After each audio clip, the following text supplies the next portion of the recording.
removal of buildings within the municipality, same as amended legislation from time to time, conformed by the City of Crowley. Move down to Article 3, Section 563. That is a maintenance property for buildings and structures. Okay? All properties, buildings, and structures, both existing and new, and all parts thereof, shall be maintained in a safe and sanitary condition for human habitation. All buildings. Or the use for which it was intended. All devices, electrical wiring, plumbing fixtures, material, equipment, safeguards required in a building or a structure, when erected, altered, or repaired, shall be maintained in a good condition for working order. Okay? The last, which is Article 3, Section 564. I might have to pull my maps down. This is an long one. Unsafe and dilapidated buildings. All exterior walls, roof, foundations shall be free from holes, breaks, loose or rotted boards, timber, or other conditions which allow rain to enter that residence or that building, or dampness to interior which may cause damage to the building structure. I'm sorry. We need to include Article 3, Section 5-65. So add that to your list. Unsafe, unsanitary, and dilapidated buildings or structures. A lot where a building or structure shall be deemed unsafe, unsanitary, or dilapidated, and unfit for human habitation for any reason, from all the violations that we have been speaking about, shall be put forth for condemnation. That's in Section A. Section B, a lot, building or structure shall be deemed uninhabitable and unfit for humans because of this decay, damage, faulty structure, construction, inadequate lighting, ventilation, plumbing, sanitary facilities, inoperable windows, doors. That's part of Section 5-65. B. C goes on to mention when it is left open and is unsecured, has not been secured by either placing boards, material over doors, windows at points of entry, and maintained in a presentable condition, shall be deemed to bring forth the condemnation. Section D. Buildings destroyed and partially destroyed or damaged by natural or other occurrences, acts of God, fire, catastrophic issues, which remain in a safe or remain in such state more than 90 days shall be deemed unsafe and dilapidated.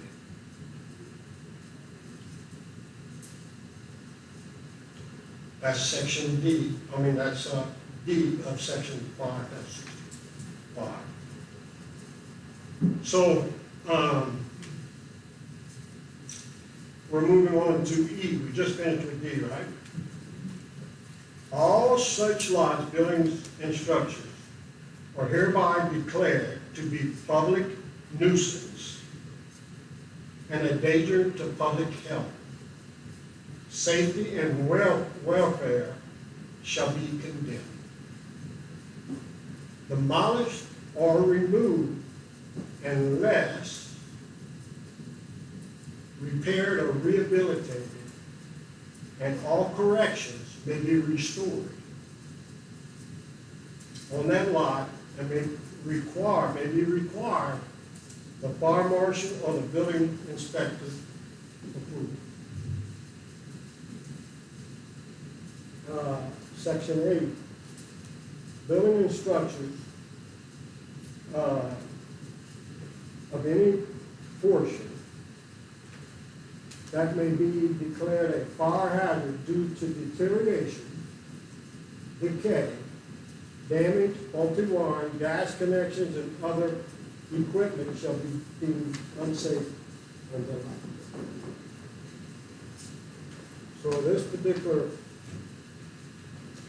building meets those criteria. If I may, Yeah, thank you, Tony. just one comment, Yes, Mr. Morton. okay, the reason why I had, Tony introduce these ordinances, because, and once again, we thank, our illustrious, Kim for putting us on the air. They don't realize the ordinance that these buildings violate, okay? This person right here, along with the police chief, have the power, and the main one I wanted him to get to was a public nuisance. That, in fact, gives the right of the police chief to go to this dwelling, wherever it may be, whether there's, activity going on inside, and whatever type of activity we're talking about.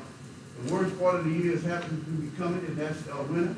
And you know what happens during the wintertime? Fires break out because they burning up everything inside. So, Tony, I'm glad you brought that with you, and so this building meets everything that you have just recited to us, correct? Correct, Tony? I'm sorry, I was speaking. The building that we just, the resident we just mentioned, that you, gave us, every last one of these that you mentioned, this building's in violation of, correct? Yes, sir. Thank you, sir. Thank you, Tony. Is Jason Mons or a representative here? You want to come up?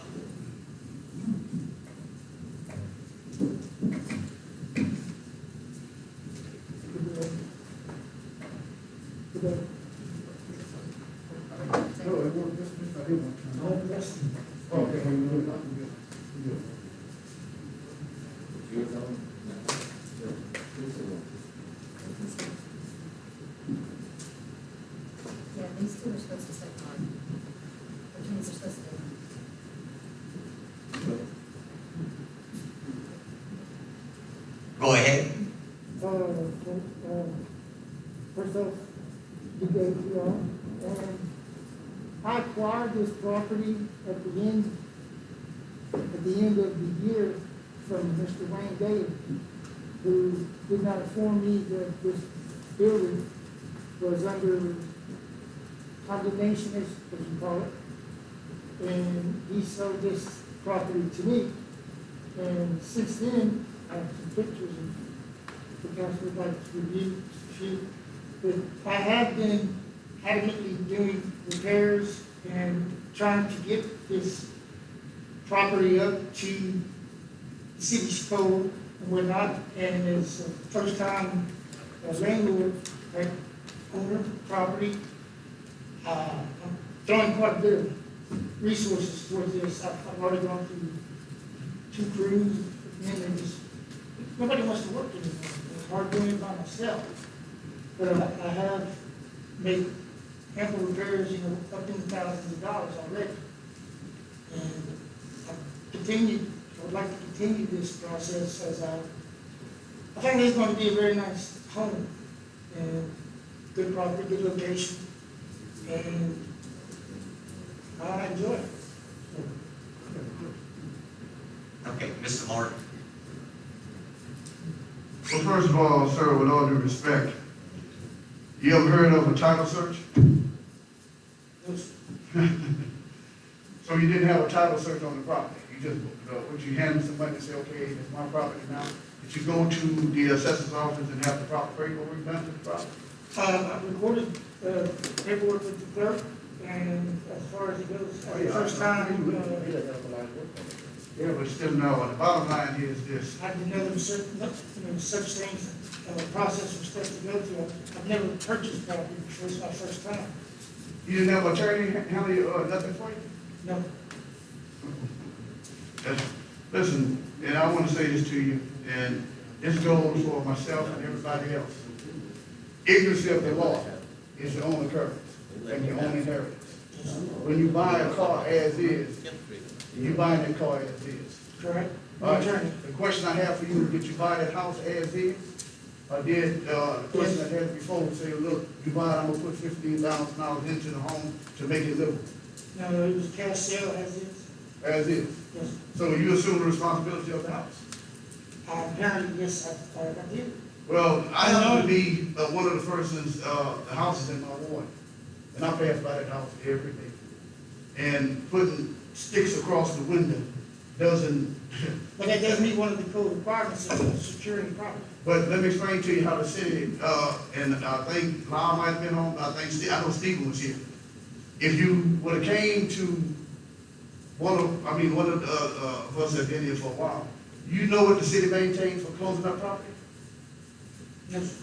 I'm gonna give it to you now. If you have a window that's 3 feet by 6 feet, you cover that window with a 3 feet by 6 feet board, okay? Okay. And if the door is 36 by 80 or whatever it is, you cut that into that. You don't put 10 across it, you don't put, boards across it. And I did ample work to the previous revision that the city and I have discussed, and it was brought up to speed according to the council. I did do that, put same size wood in the windows to secure. So, Sir, I just passed by the construction, you got boards running across there looking like something from. correct, that's 318 west, and the other one was, Ross. Okay, wait, hold on, wait, hold on. What, Tony, what's the address that we are talking about right now? 318. Okay, 318. Yes, All right, the address, okay, well, I wanna make sure we're clear here. yes, The address that we're talking about, is it on, 9th Street? yes. Okay, is it between, and I wanna make sure, Avenue, is it C and D, or, is it between C and D? I'm not sure, I don't know, I'm not familiar with the. Is it between D and A? Driving system, I forgot. In other words, I'm asking a question here, you know where the walking track is, right? No, I'm from Dallas. You from Dallas? Yes, You travel the roads of Crowley, but you don't know, okay, that's not a problem. Well, the property that I'm talking about happens to be on 9th Street. When I come down, just like this Avenue E, this E or F right here. F, okay, when I'm going down, okay, I wanna make sure we get our criteria and our directions together. When I'm heading, you know, see this road right here, right?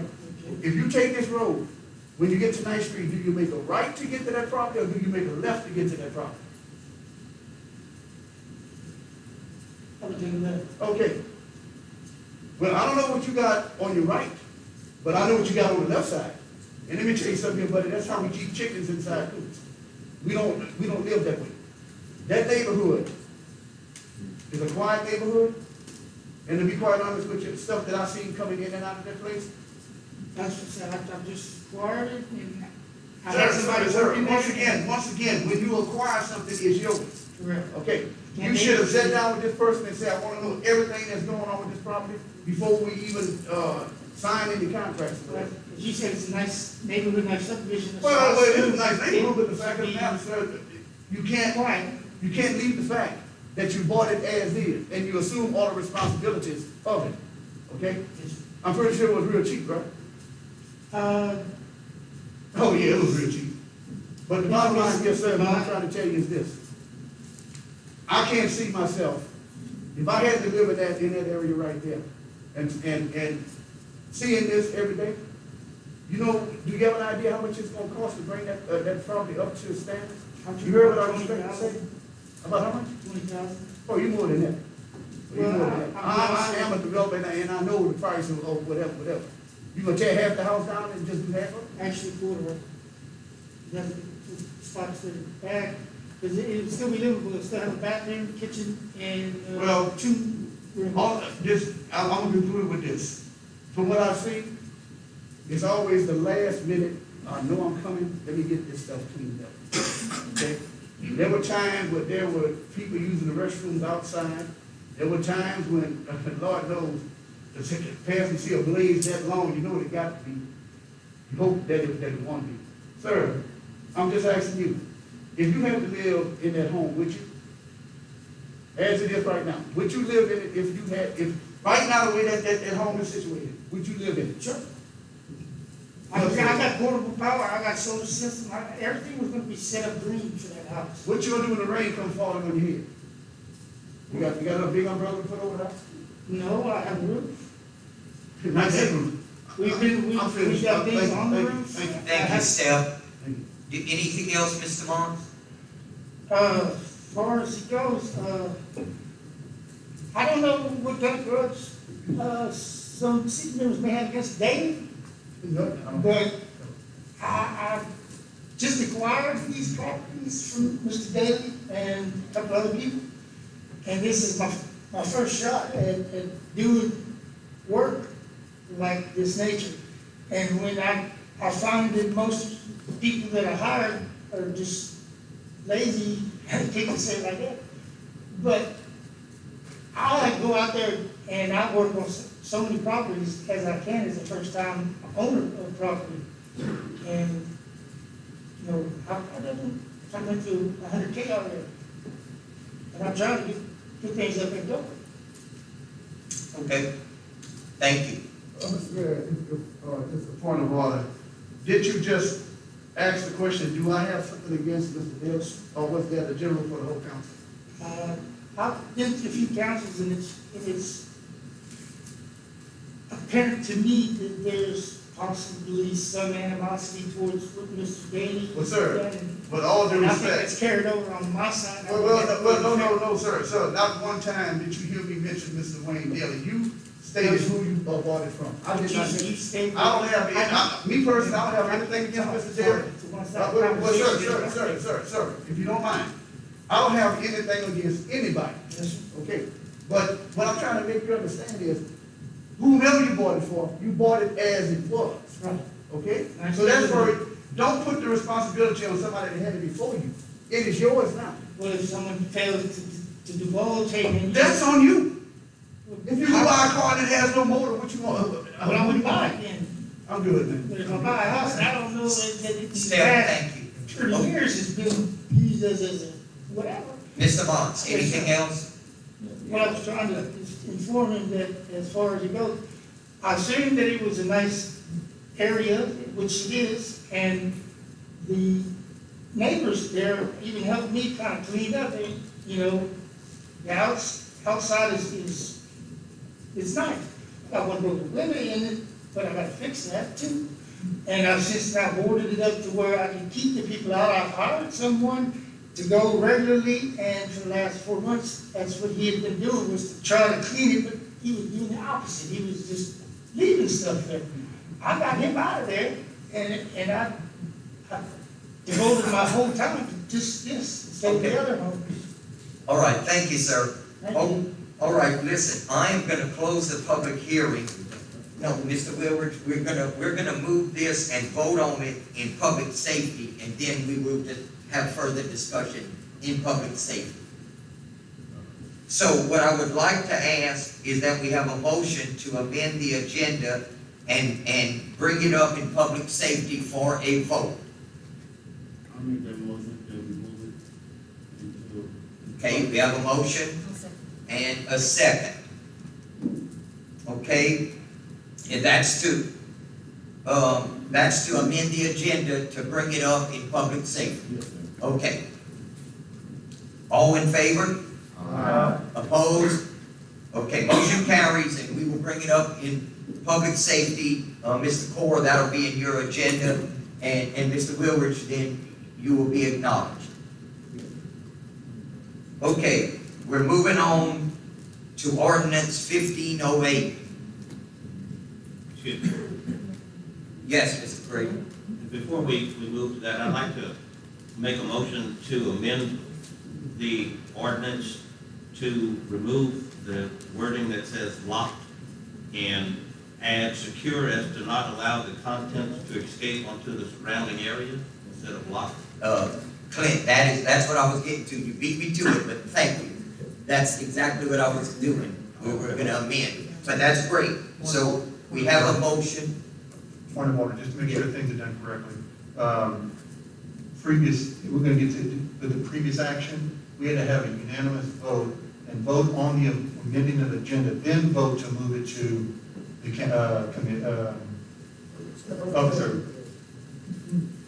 I believe I'm correct. You have to have unanimous vote, you have to have unanimous vote to amend the agenda. And then we did. then you have a motion to move it to action, then you make a motion to take the action and move it to the committee. Okay, all right, we already, Point of order. What is your definition of a unanimous vote? You keep using that unanimous. What does that mean? We did not vote on the motion. No. What do you mean? What do you consider a unanimous vote? What's your definition? You keep using that every time you open your mouth. It's always unanimous. What do you consider as, because What's your purpose in asking? Sir, you just said something and I just want to get a clarification from you. So I'm asking the same, what is the purpose of you asking? Because unanimous means all. Okay. We don't have to, everybody does not have to say yes. You need a majority of this. To amend the agenda, by statute, you have to have unanimous vote. To amend the agenda, listen.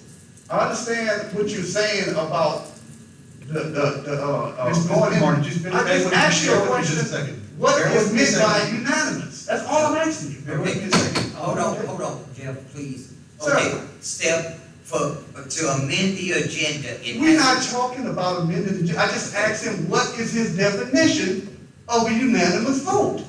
Okay, That's all I asked him. okay, Because he keep using it, I want to make sure I have the right Okay. information. So, sir, would you tell me what's your definition of a unanimous vote?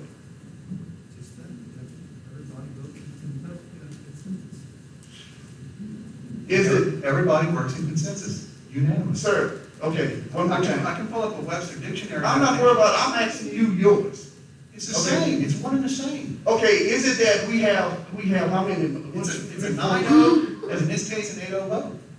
I don't So understand. that's your definition of unanimous. It should be everybody's definition. I didn't ask you what everybody, I asked you, that's yours. Okay, okay, you always use it, I just want to make sure what I'm saying. okay, listen. Okay, we've amended the agenda. Okay, so now can we have a motion to move it to public safety? Thank you, Mr. Wilridge. And second. Okay, so we have a motion and a second. All in favor? Opposed? Okay. We will pick up in public safety when it comes up. We will have further discussion on it. Okay, we will move to ordinance 1508. And Clint has already said what we needed to do. And we need to amend the agenda again to be able to put secured in for law. So do we have a motion to amend the agenda? Motion and a second. Okay, all in favor?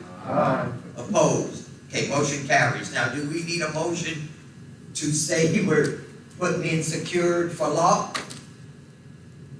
I would say play it safe. and- Okay, then let's do that. We have a motion there. We have a motion and a second. Okay, to put in the word secure for law. All in favor? And opposed? Okay, we have that now. So, Madam Clerk, would you please read ordinance 1508?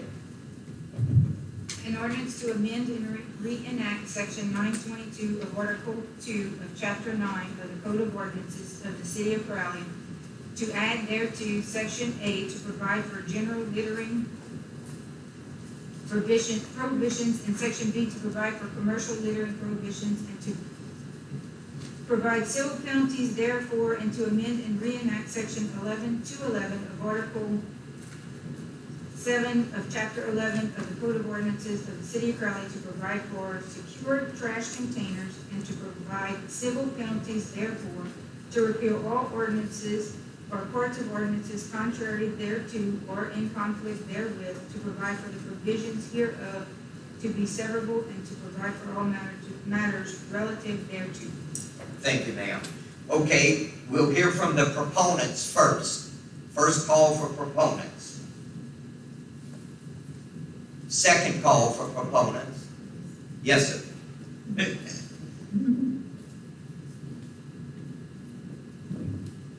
Good evening. My name is Roy Geeson. Today, matter of fact, time shortly after lunch, when I became aware of meeting this evening and we were going to go over it, y'all were going to have a public hearing on it. I went riding around less than 10 minutes, and I have pictures of dumpsters here on my iPad, and there's about 8, 10 dumpsters, something like that, of which 3/4 were not secured. 2 of them were, and there was no trash around. You can see that. I mean, and the others, there's some on Avenue G specifically that are a chronic problem, not once a month, chronic every week. I've seen it for 3-4 years now. Some of you were on the city council when I brought my bag of trash that I picked up on the way here to a meeting.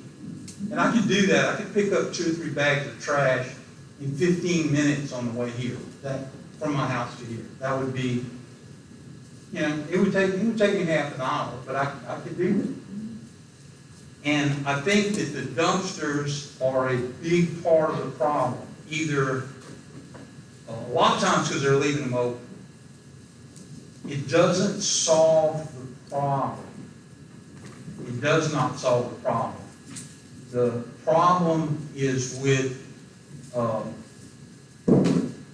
is the executive branch making sure that violators are caught.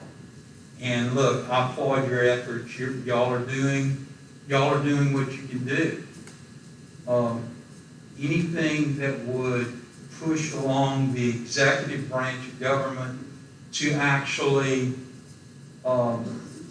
follow through on the ordinances would be appreciated. And I don't know what that entails. I don't know if it entails more money directing the people to do that, more money to have more people to do it. I don't know. I don't have that answer. I wish I did.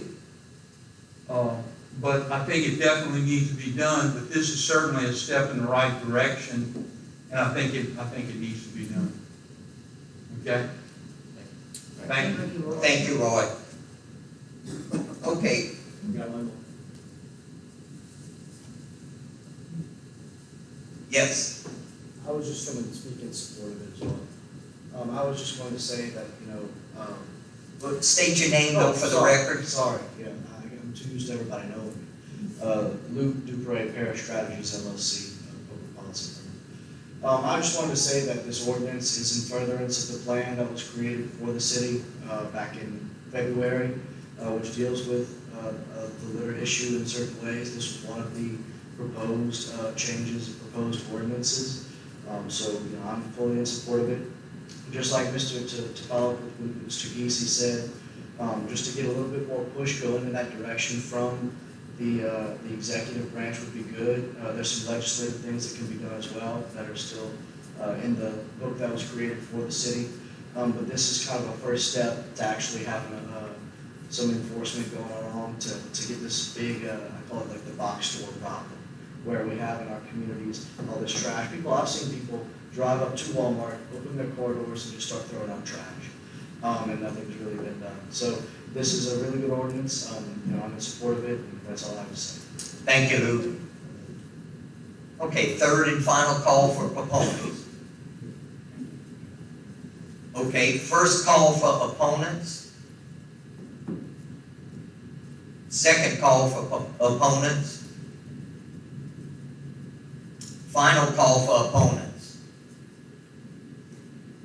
Okay, public hearing is closed. We will take it up when we vote on it at the end of the meeting. We'll move on to appearances. First, we will have Dr. Erker give us a report on the COVID-19 pandemic.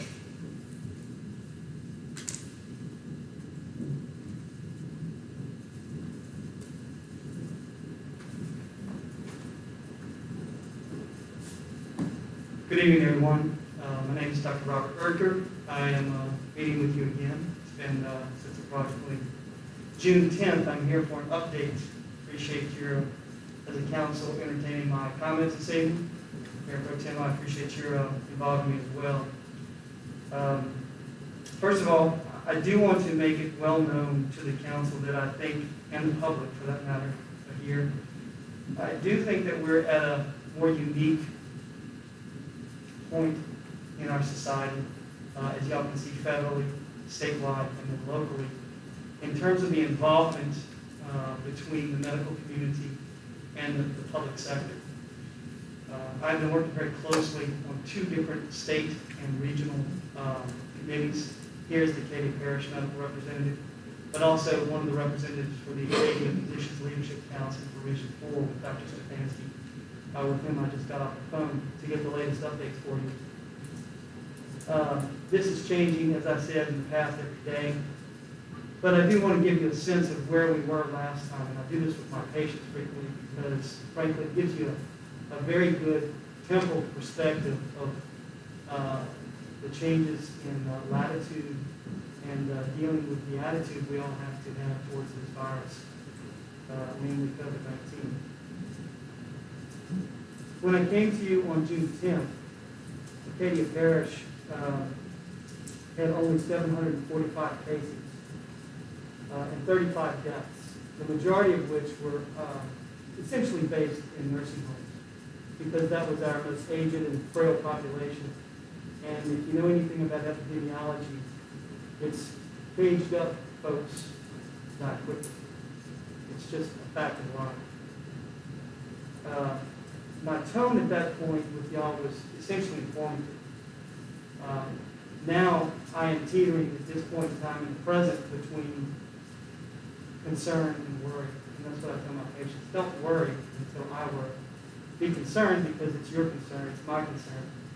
But now I'm in the point of worrying. As a physician, what do I worry about? Well, I worry about when my patients don't do well. I worry about when the outcome is out of my control. I worry about when my society is out of control. And so where we are now, last week, and I've sat up again, meetings in the last, I guess, 6 to 8 weeks since I've met with you, is a point where we are having surges of infectious surges of the virus that the community is really not aware of. And unfortunately, it is politicized, and I'm not going to get into that.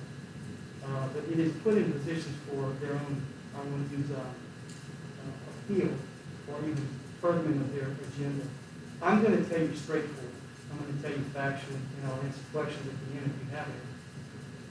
But to function on the level that I have had to function as a physician in the last 10 weeks, and I've been doing this 13 years since I graduated, this is nearing Katrina.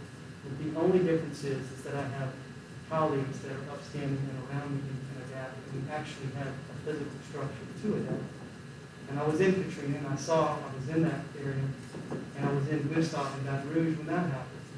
The only difference is we were able within a week or two to recover. And it didn't matter that point, it was not a public issue, it was a environmental issue in terms of the weather, so to speak. But 8 weeks later, we now have numbers that are rivaling Lafayette. We have a higher death rate. We have a higher percentage positivity rate. We continue to outshine as a region with regard to our case positivity, meaning how many people are coming down with the virus.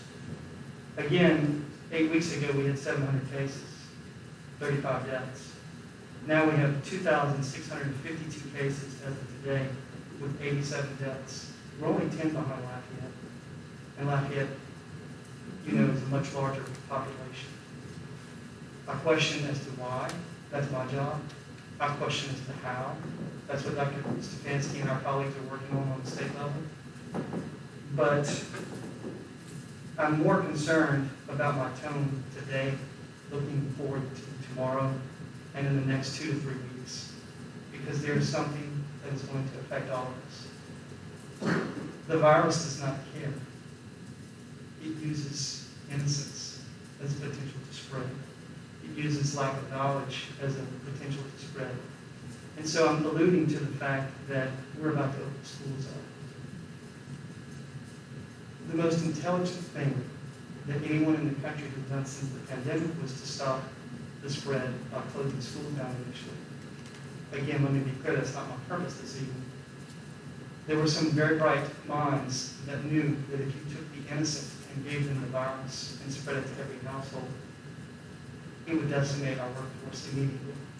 They knew that we were not prepared, as we are more so now. And that is the point, really, I'm going towards tonight, is how much more do we need to be prepared? Those are a few of the final points I'm going to make. But every physician, every hospital administrator that I have worked with, every regional leader, we are all concerned tomorrow and in 2 weeks from now, and 4 weeks from now, how our children are going to be spreading to their parents, their grandparents, and as it does every time, as it did in the community spread, which is the second wave, we are coming close to the end. How is it going to swipe again at our elderly patients, at our impoverished patients, as our patients who are disabled? I bring basically 3 points to the council tonight based off of the fact our positivity rate is now 14%. We go between 14 and 18. That means that there are 1 in 4 to 5 people in this room that have it, or had it, or will have it. That's the masks. My job is to educate you. My job, furthermore, is to foster this relationship, which I think is important, to essentially make it a very sobering conversation. And despite its seriousness, I do feel confident that we can evolve and get through it. But we need better leadership.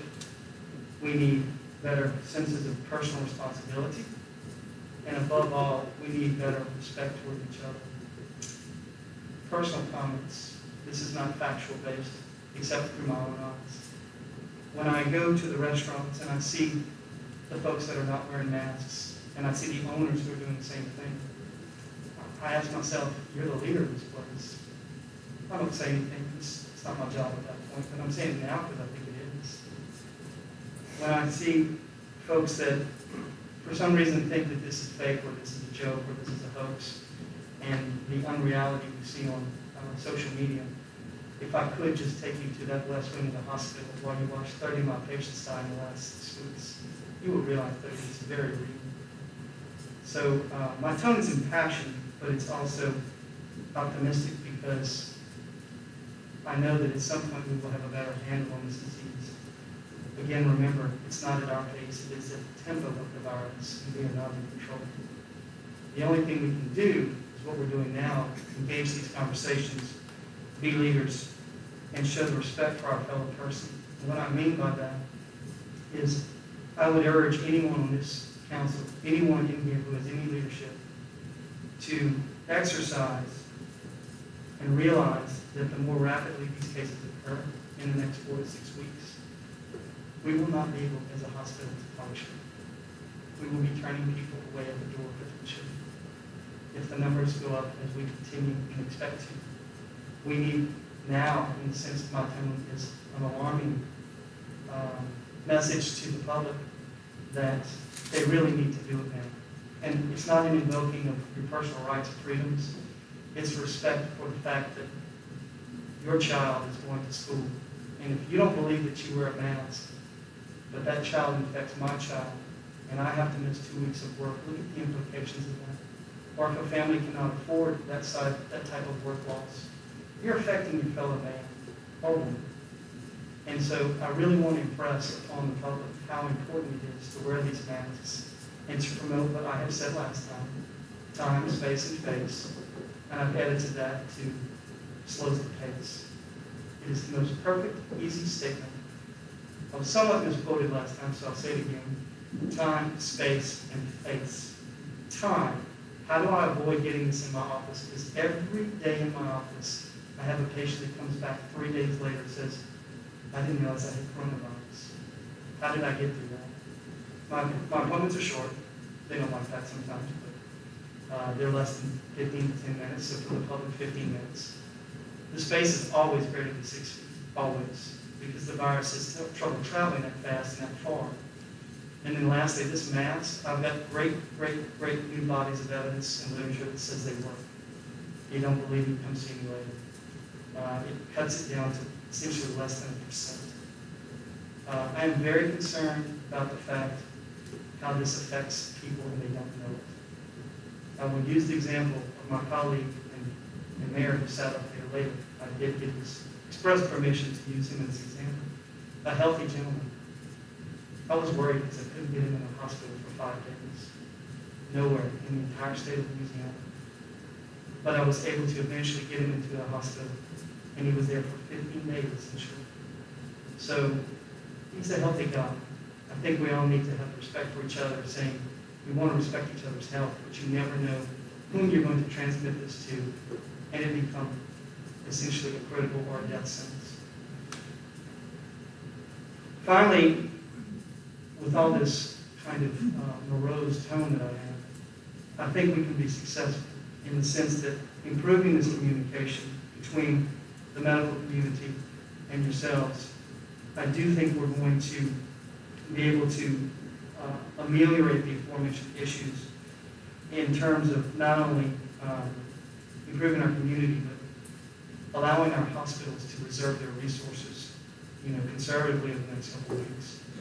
And in that final sense, I think we will not only preserve resources, we will preserve workforce, productivity in our community, and then in the long run, I know we will preserve life, which I think is the most precious thing I've ever represented.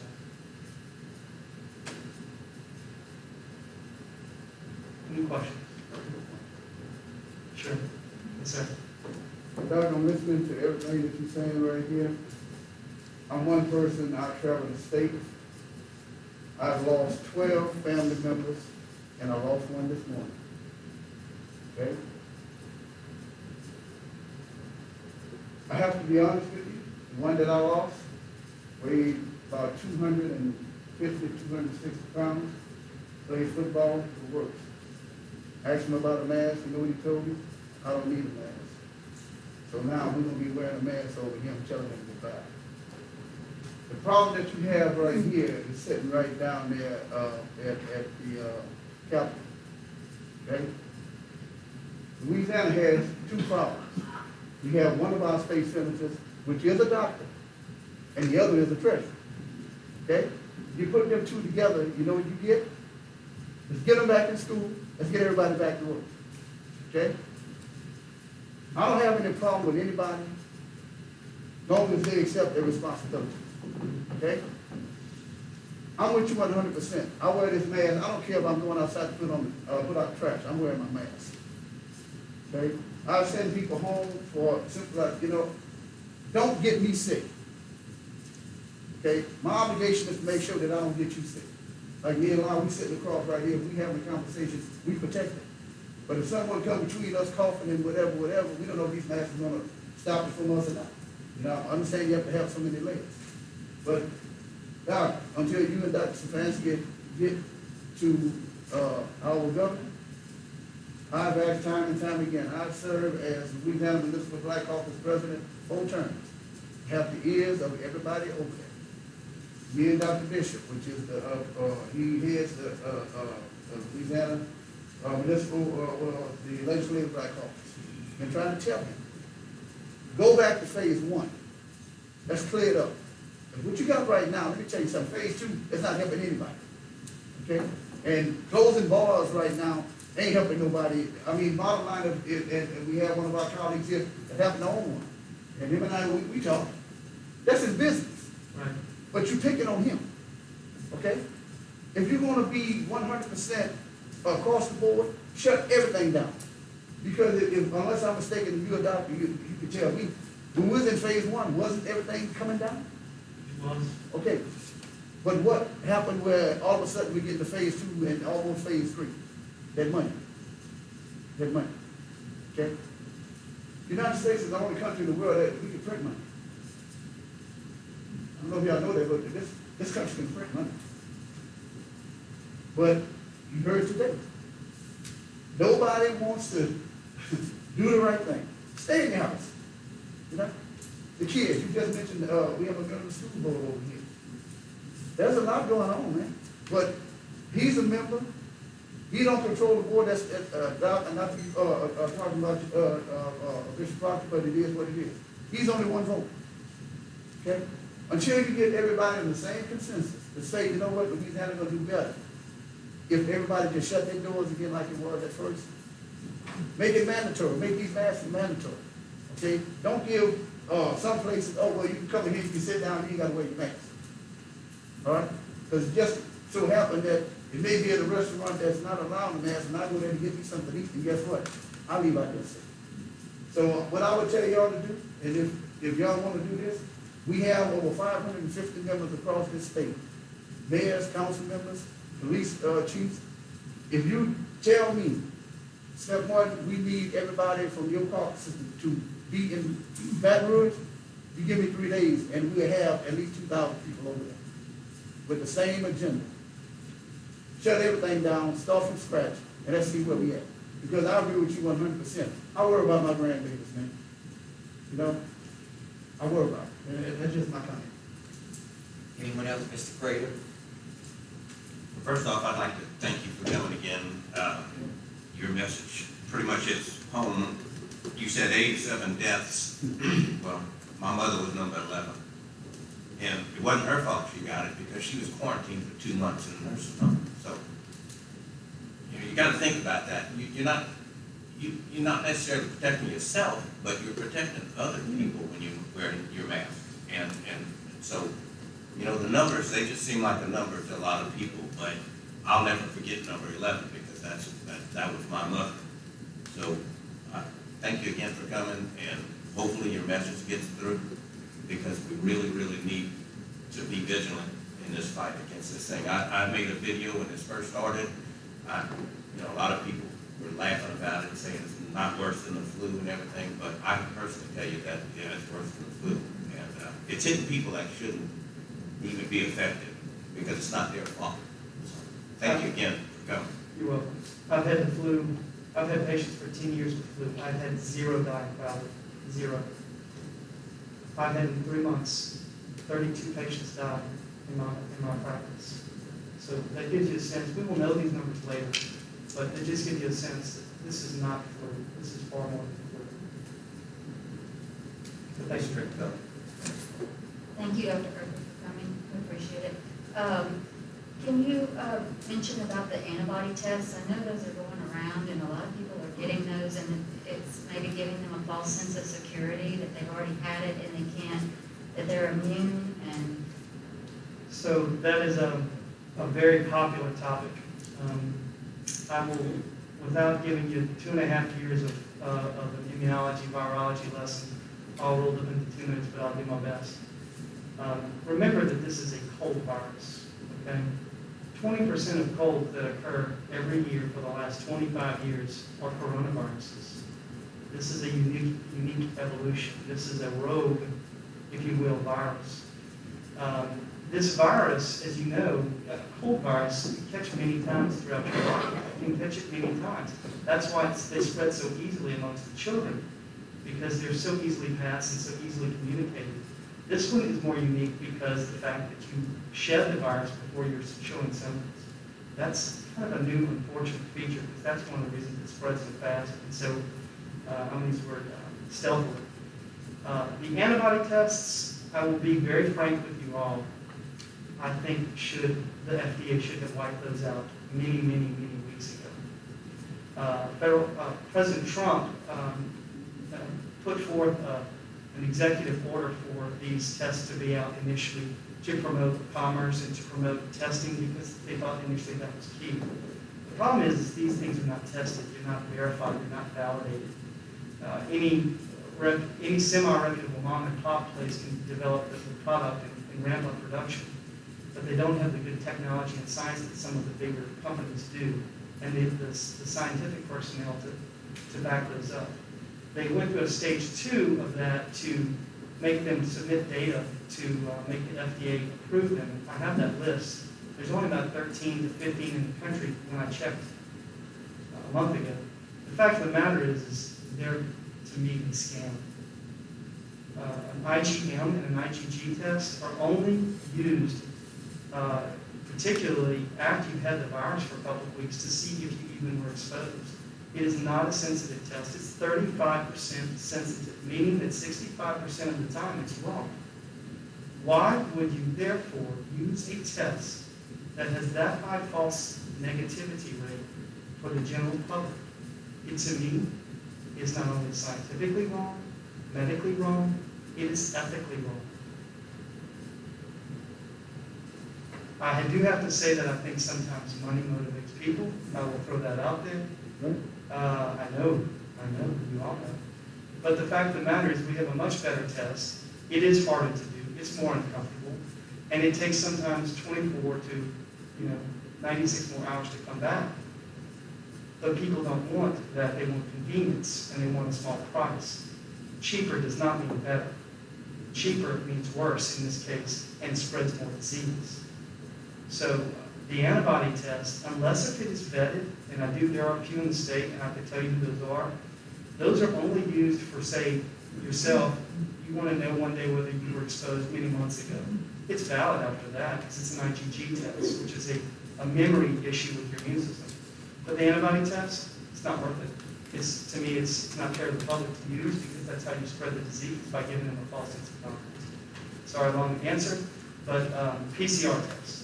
Get a PCR test. It's a nasal swab. All right. Thank you, Dr. Erker. Welcome. Thank y'all for having me here tonight. Thank you. Next, we have Kelly Briscoe with Isaiah's New Beginning to discuss the animal shelter.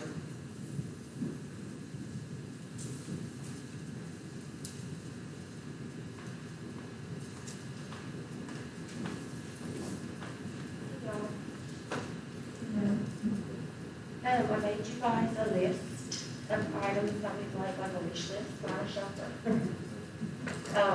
Mr. Martin, I have copies here if you want to hand them. Mr. Martin, Yes, sir. One of them is to install the AC unit that someone donated to us. We just need a new plug and someone to install it. One of our directors would like some more electrical outlets for fans to help dry off the kennels inside after they're cleaned for the dogs. One of the main things that we need are the outdoor kennels. That's probably the first thing that should be on our list.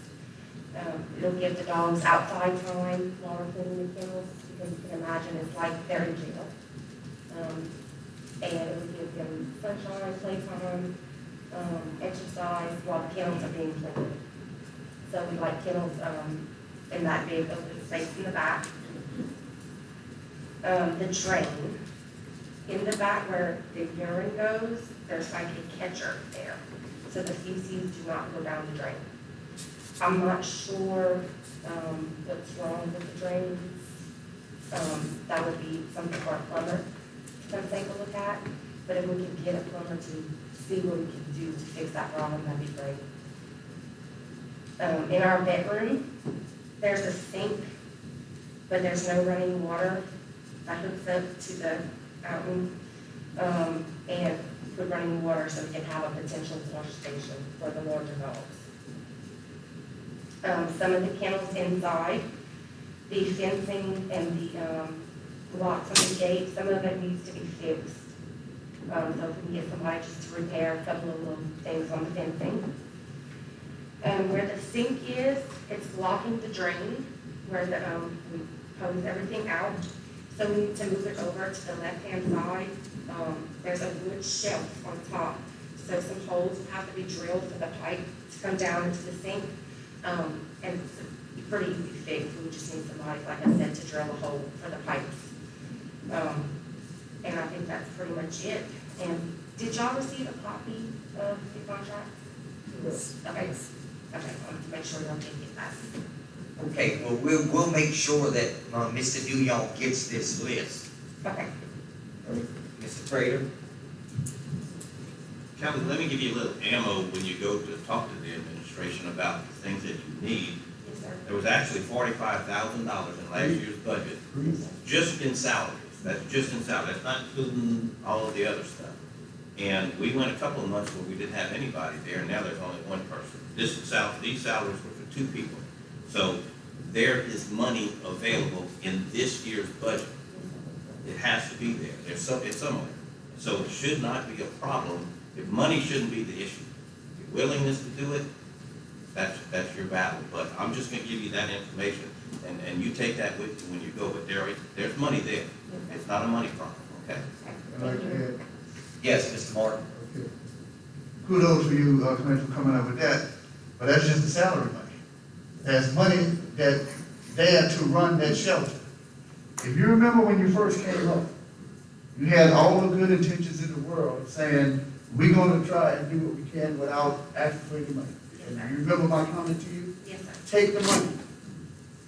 I don't care who you are, it's good intentions to volunteer, it's good intentions to start, off there saying, I can do it, I can do it, I can do it. But anytime that you volunteer and money coming out of your pocket, you're not volunteering anymore. Right. You become a source of defeat, because that money can be used elsewhere in your family. With the $45,000, I don't know how much is being paid to, person that's working. I know it ain't no $45,000. I don't think it's even half that. And the monies that we appropriated to maintain that shelter, you should have enough money to do every last one of these things. And I'm gonna take a point of interest in this. I'll come by and do whatever I can to help you out with this. Thank you. I got every tool that's needed for the drilling holes, probably the drain just needs to be sucked out. I'll try and come over there tomorrow with this, because basically, I mean, you got a lot of little things here that should have been taken care of years ago. Okay? So now it falls on you, and now it's a major issue because you can't get things done. And as far as, I hope the council has 100% participation with this, let's buy these outside kennels, because sunshine is the best thing for just, Right. it's good for us and it's good for them. Right. Our dog walks every day, okay? Make sure she gets plenty of sunshine. So what I would tell you to do, and once again, Clay hit it on the head, we don't know what the hell's going on at City Hall. Mr. Geese came up earlier and said something about the administration. That's the biggest joke in town, trying to get something done in there. We can't even get in. But what I hope and pray is, like you just use the term, there's money there. He just gave you they probably have a knife, you go in there with machete. Okay? Don't take no for an answer. You got a counselor you can come back to. Okay? So what I would tell you to do, start from the top. You got a window unit that, so the window unit is there, but it's not installed. Yes, sir. How long has the window unit been there? About a week. And no one, nobody would say, you know what, there's a window unit, we need to go install that. I need a 220 plug. Yeah, that A was 220? 220 plug. Yeah. Yes, sir. Okay. Is there 110 right there now? Yes, sir. I don't want to say I'm gonna do this, but I could, for two. No, I ain't doing that. But anyway, you got money for this. And they gonna give you a certain electrician. We don't use that certain, you learn, that company name. And if that's trying to be pushed on you, please let me know. Yes, sir. Okay. With all due respect to you, God bless you for what you do, because until you came along, the interest of that shelter was zero. Now, we finally got a way of keeping things going. Use the money, if you need more, we the legislative body over here. Okay? God bless you for what you're doing. I'll try and come tomorrow, just to get an idea of what you need. Thank you, I appreciate it. Thank I'm y'all. coming tomorrow. Oh, thank you. Thank you, ma'am. Thank you. Thank you, Kevin. Okay, next we have Scott Prevost to announce his candidacy for district judge.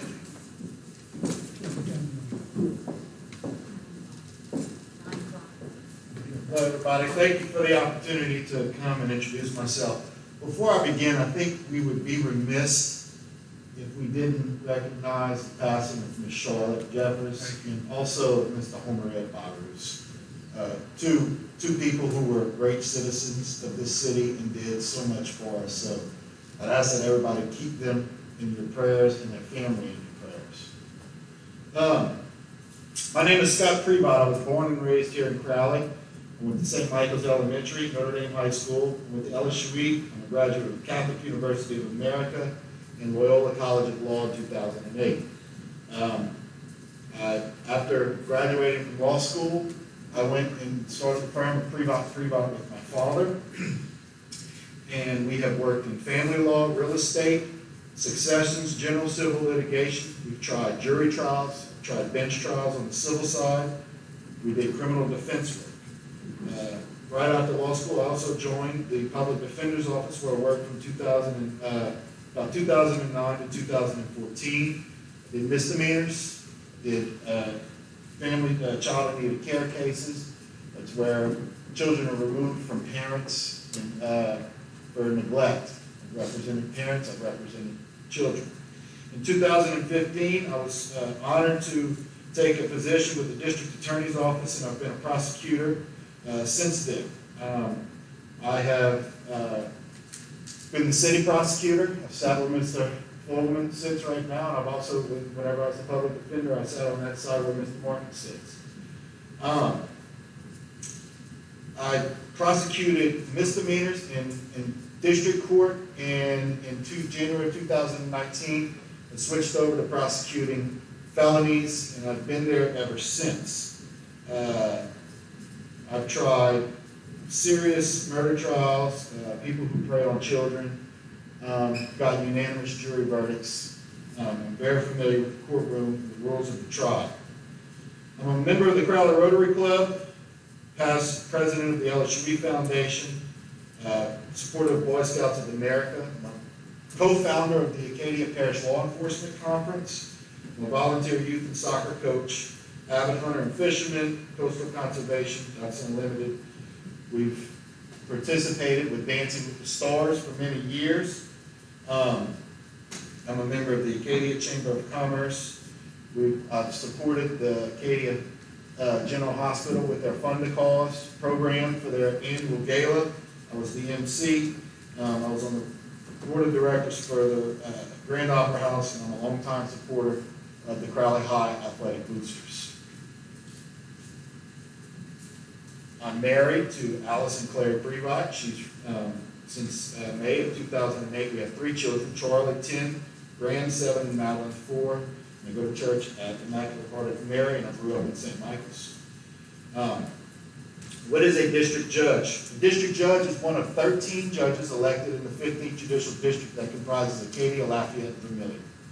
I'm running for Division A, which is currently held by Judge Strohholm, who's retiring, and it is elected by the people of Acadia Parish, and the district judges handle all of the state laws.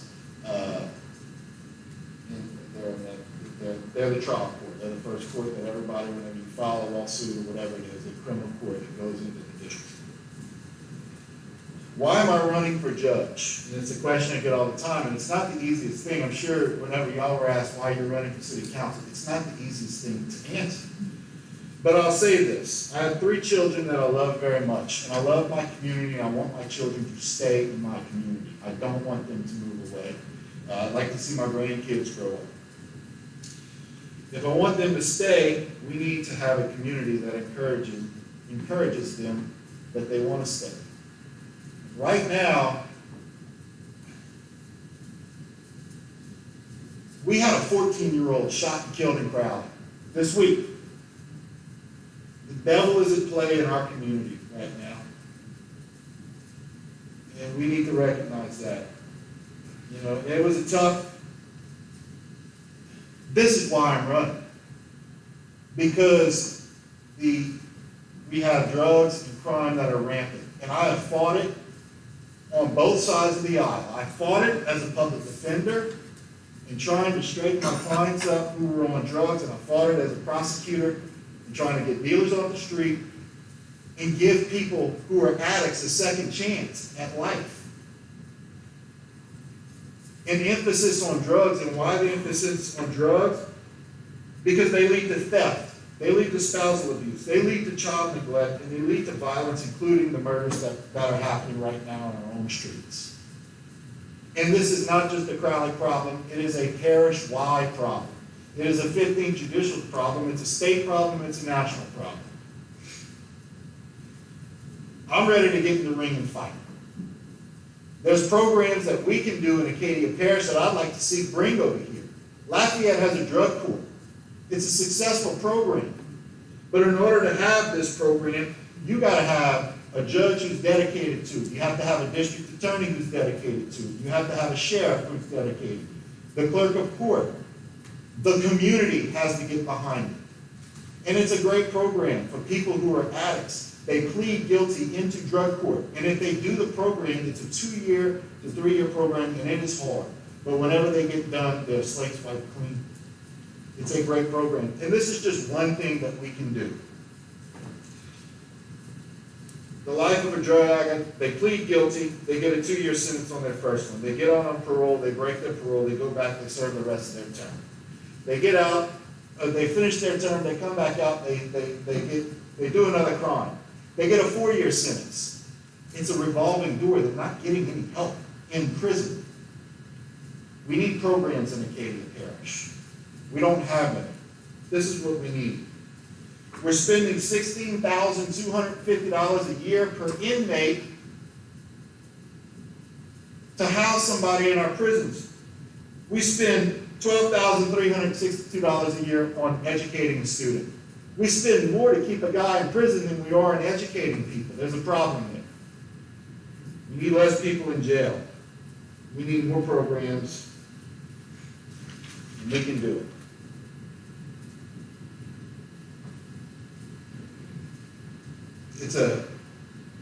We need to continue this fight, and I want to bring it. That's why I'm running for district judge. Now, why should you vote for me? So I bring experience of having worked on both sides of the criminal spectrum. As a public defender and now a prosecutor. I bring experience of having tried jury trials and winning unanimous jury verdicts against murderers, people who prey on children.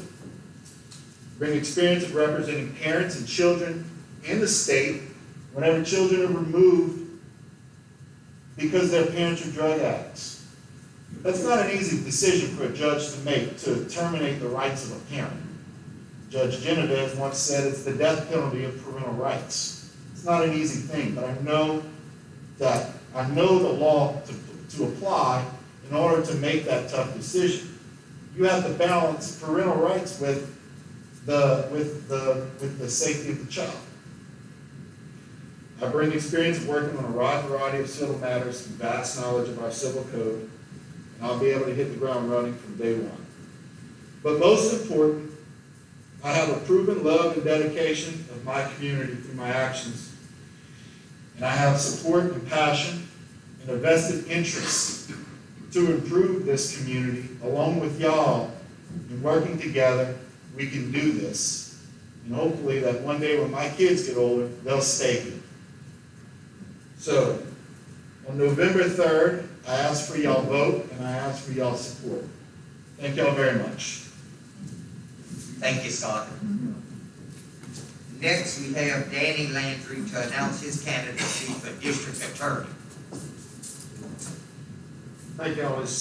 I'm a little scared to do this, but is it okay if I do this while I'm speaking? My name is Daniel Landry. I know some of y'all here.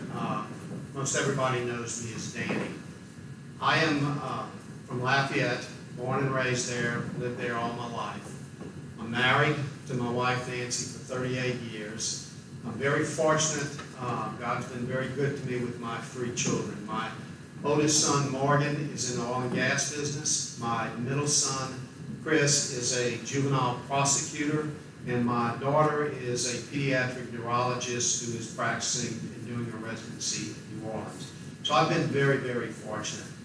For the last 36 years of my life, I've served as a felony prosecutor in the 15th Judicial District.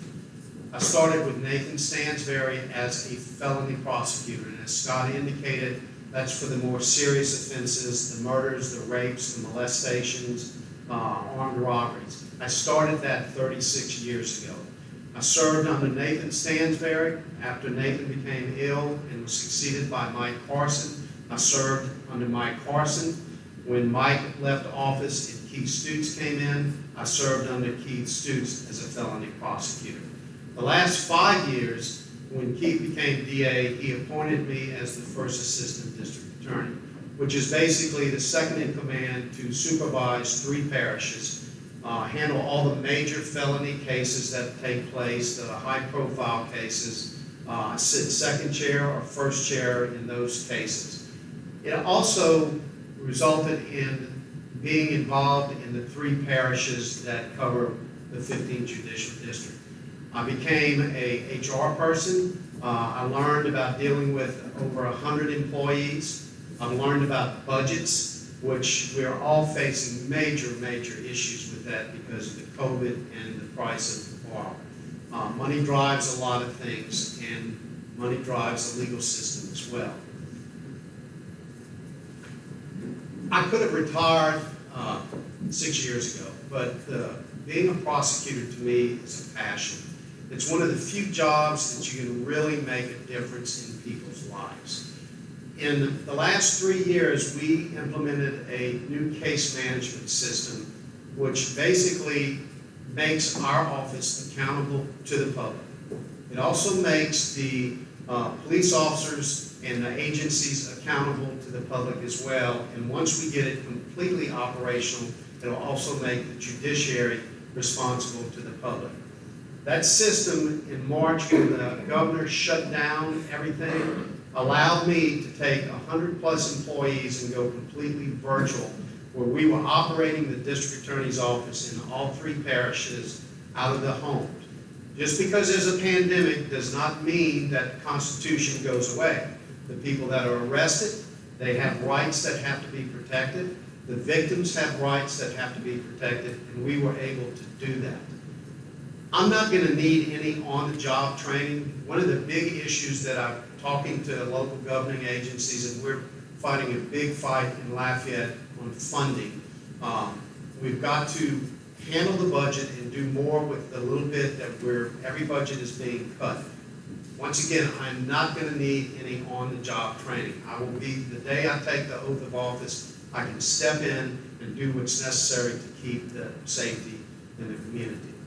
Scott's right. I have a little bit of a difference with Scott. I want to start younger. I want to start dealing with younger people. In fact, we initiated a program, and we used Crowley and Acadia Parish as the test area for basically what is called juvenile pretrial. And what we decided to do is there's an adult pretrial program in all 3 parishes, but we didn't have anything for young people. We were having young people get arrested for shoplifting. We had a young girl, 14 years old, got arrested because she was shoplifting diapers and formula. Well, the reason she was doing that, she had a child. It was a child raising a child. That person does not belong in the criminal justice system. They need to be directed to resources, and we need to be in the community finding those resources and getting the community involved. We had a young boy broke into a little store, stole some ham and bread. We go to the house, we find out both of his parents are meth addicts. So those people don't belong in the criminal justice system. They need resources, they need help from y'all, they need help from us. We initiated this pretrial juvenile program here. We graduated, we're on our second class, and it's been phenomenal. The parents come, we can identify issues that are going on, and if we can catch them early enough, we can make differences, keep them out of the criminal justice system. So I would just ask you, I have a lot of practical experience, and I am not going to need any on-the-job training. I will be able to walk right in there, and I would really appreciate your support and your vote on November 3rd. I have left an informational card there. It has a phone number on the back. It's been very, very difficult to campaign, as y'all can imagine, in a COVID environment. You don't have the festivals, you don't have any of those areas. But if you have questions or you have ideas, because I'm all about listening and having an open door, that number is there. Call me, talk to me. We've got 83 days till this election. I'd like to sit down and meet every one of y'all and discuss what is important to you. Like Scott said, we had a 14-year-old killed in this community. The rule of law is being challenged in this country, all across the country. This is probably going to be one of the most important elections all of us have in our lifetime. And if we don't keep the rule of law in place, we're all doomed. And I would just appreciate your support and consideration on election day. And thank y'all for having me.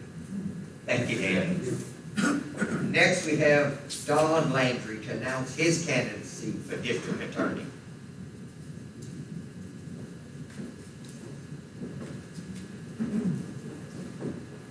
Okay, I don't think Don is here. Okay, next, Luke Dupre, if you are still here, did you had a little something you wanted to say? Yeah, I promise I'm not running. I just wanted to say, before I go to off to law school, our orientation starts tomorrow. A thank you to the city council. I've been sitting in that back pew or sitting behind a laptop screen watching y'all probably since, November has it been?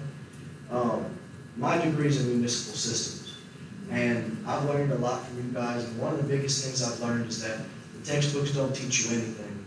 You gotta come and see it for yourself. And honestly, the textbooks don't teach you what to do whenever everything runs perfectly. A good person in public policy learns from systems that are a little wonky sometimes. They learn from division, they learn from conflict, and they learn whenever things aren't general, regular questions you confront every day. So, to me, y'all looking and taking a critical look at how things are run because everybody's basically new has been an asset. I'd like to thank the mayor and his administration and you guys for allowing me to come in and putting together the book that my staff and I, some of you have met, my interns, took 116 hours to complete for the Litter of Life, Quality of Life Set Assessment Proposal. A few things I wanted to leave you guys with is that I'm always available for email or phone call if you have a public policy question. And of course, your legal questions, always direct them to Mr. Reagan. But if there's something that I could say, a few words from someone who is a professional in looking at municipal systems in a critical way, you do have problems, but these problems aren't uncommon. They happen in small communities just like yours, everywhere. And if there are little run-ins that you guys have with policy, feel free to call me. I've never charged y'all a dime, and I don't really plan to. I've always lived here and want to do that for you guys. The last thing I would ask you and beg you to do is try to implement some of what my firm has proposed for the city. We compiled and finished this plan in March for you guys, and again, we didn't charge you a dime, and it doesn't actually call for the expenditure of any funds. So people say, well, they couldn't do it because they were broke because coronavirus. Well, not a dime is asked of the city. I would just ask that y'all start looking into it, open it up again. Things have been tumultuous and changed because of the coronavirus, now that y'all are kind of a little bit getting back on your feet, just pull it out of the closet, blow the dust off of it, open it, and see if there's something else you can pull from it to help out your community. Thank each and every one of you, and I would like to say that each of y'all kind of taught me something different, even if you think I didn't speak to you for a long time. I learned from you from watching you behind the TV screen. And to be really honest with you, the person I learned the most from was Step. Because I would watch Step and I would say, oh God, I gotta go get on Google and find out something today. So thank y'all, and God bless. Thank you, Lou. Thank you. Good luck. Okay, we're gonna move on now, and we need approval of the minutes of the regular council meeting held on July 8th, 2020. So moved. Second. Okay, we have a motion and a second. Yeah. Any discussion? All in favor? Aye. Opposed? Okay, we'll move to the mayor's report. First, the sales tax report. And you can see that luckily last month, we had a $121,490 gain over last year, and year-to-date, $208,217. So let's keep our fingers crossed and hope that continues that way.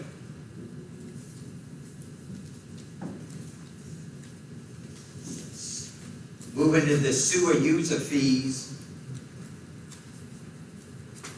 we had about a $9,000 gain last month, and for the year, an increase of $74,000.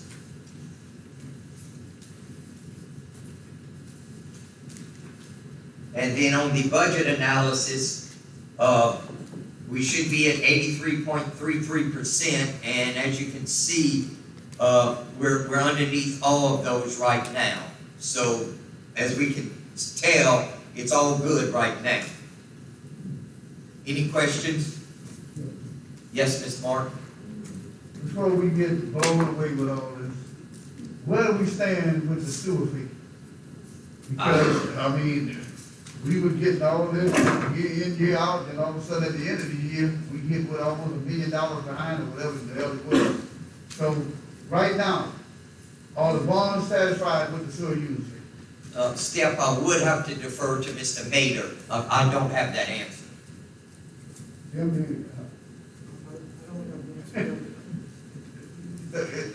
Steve, with all due respect, your chair of the meeting, that's something right, but I do understand. But, if I had it, Steph, I would give it to you. I know, what I'm saying is, that's what we need to know, because like I said, that blew us away. We thinking everything was there, and then all of a sudden, we think we're on the positive, and then we're on the negative. But that's fine. I understand. Thank you, appreciate it. Okay, we'll move to standing committee reports. Public Works Committee, Mr. Crater. Thank you, Mayor Pro Primo.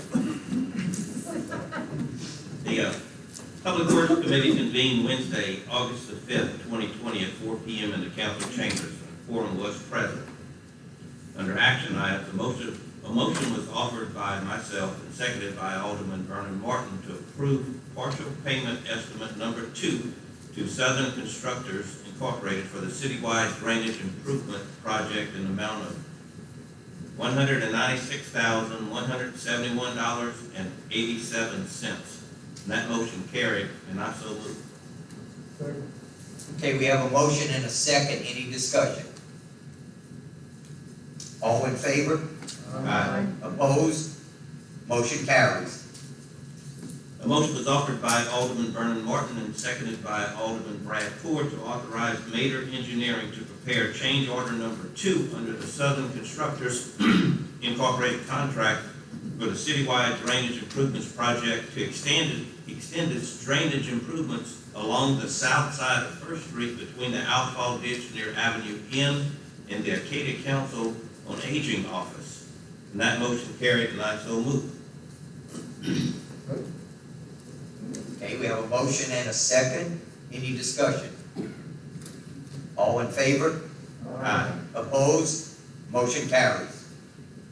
A motion was offered by myself and seconded by Alderman Byron Wilridge to award contracts for the fiscal year 2020-2021 materials purchases based on a bid tabulation that was presented by Mater Engineering. And that motion carried, and I so move. Okay, we have a motion and a second. Do we have any discussion? Kim? Thank you. Is that the bid tabulation that we have in our packet? Okay. All in favor? Aye. Opposed? Motion carries.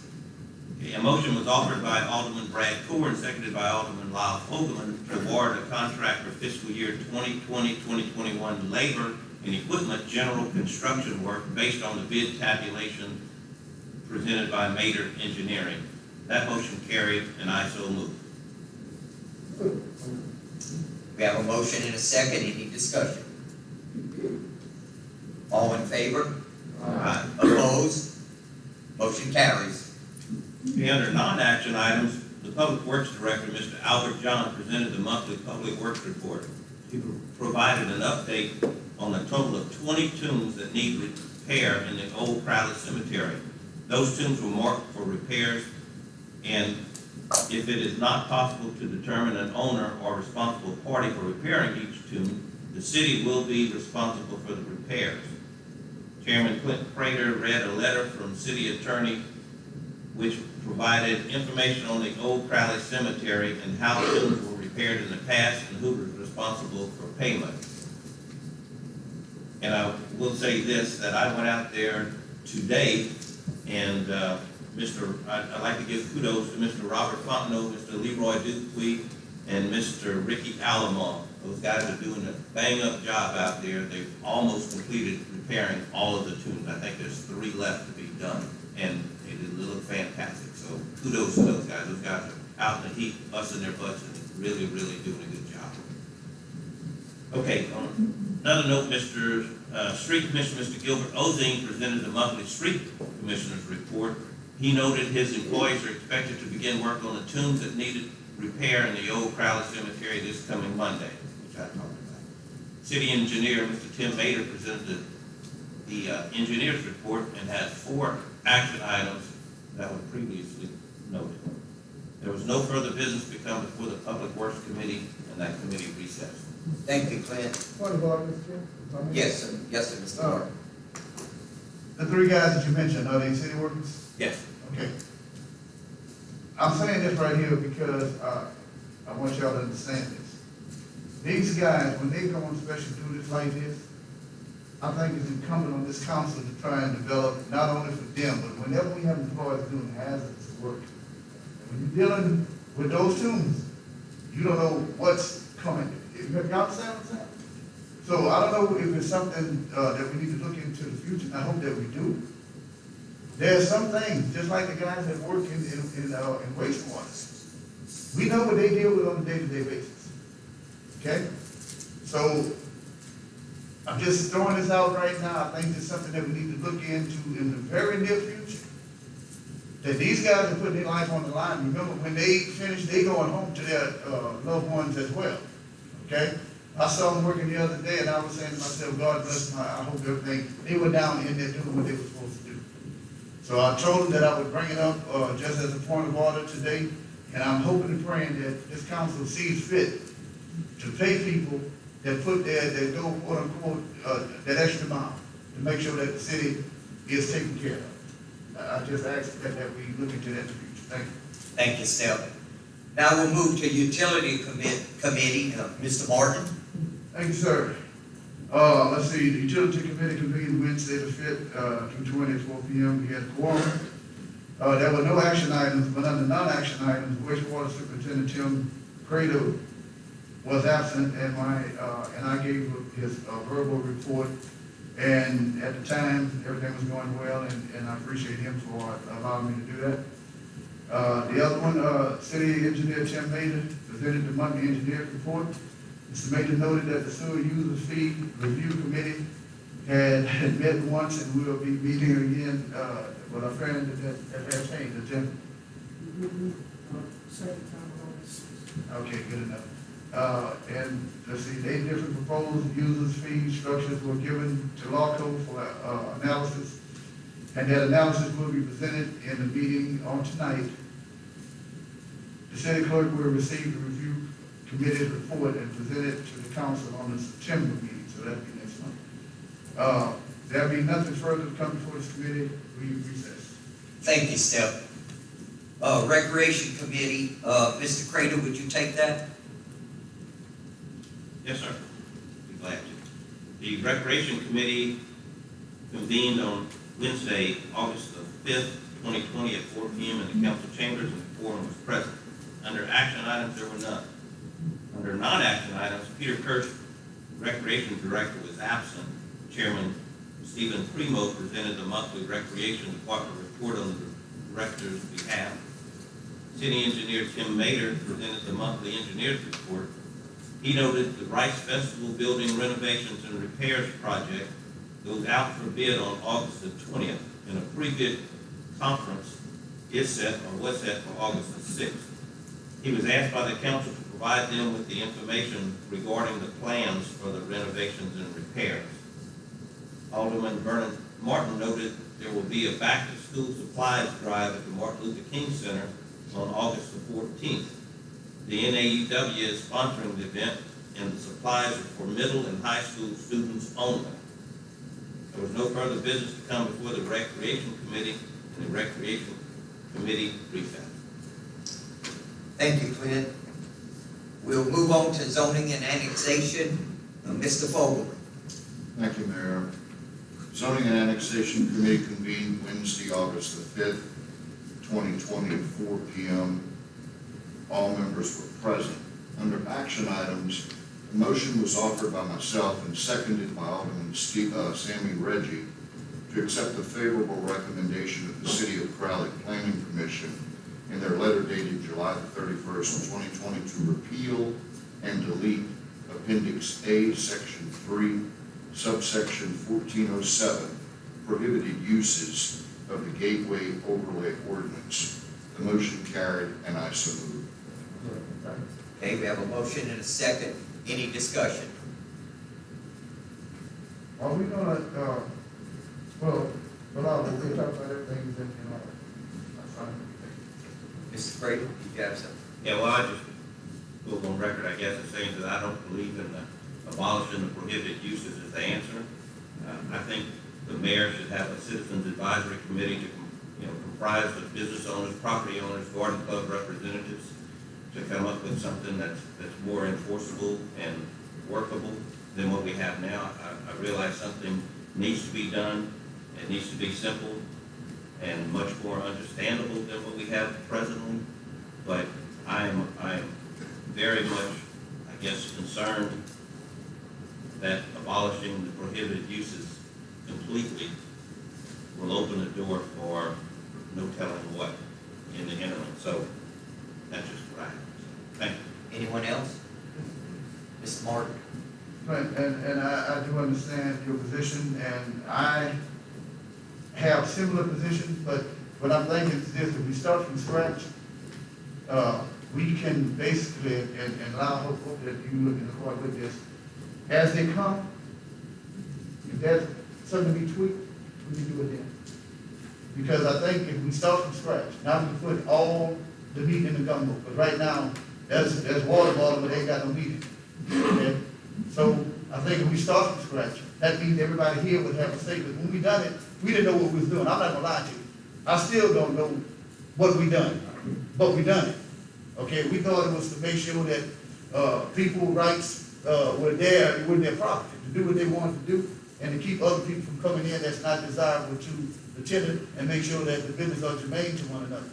But I think right now, to me, it's the best way to do it, because that way you can have your input, I can have mine.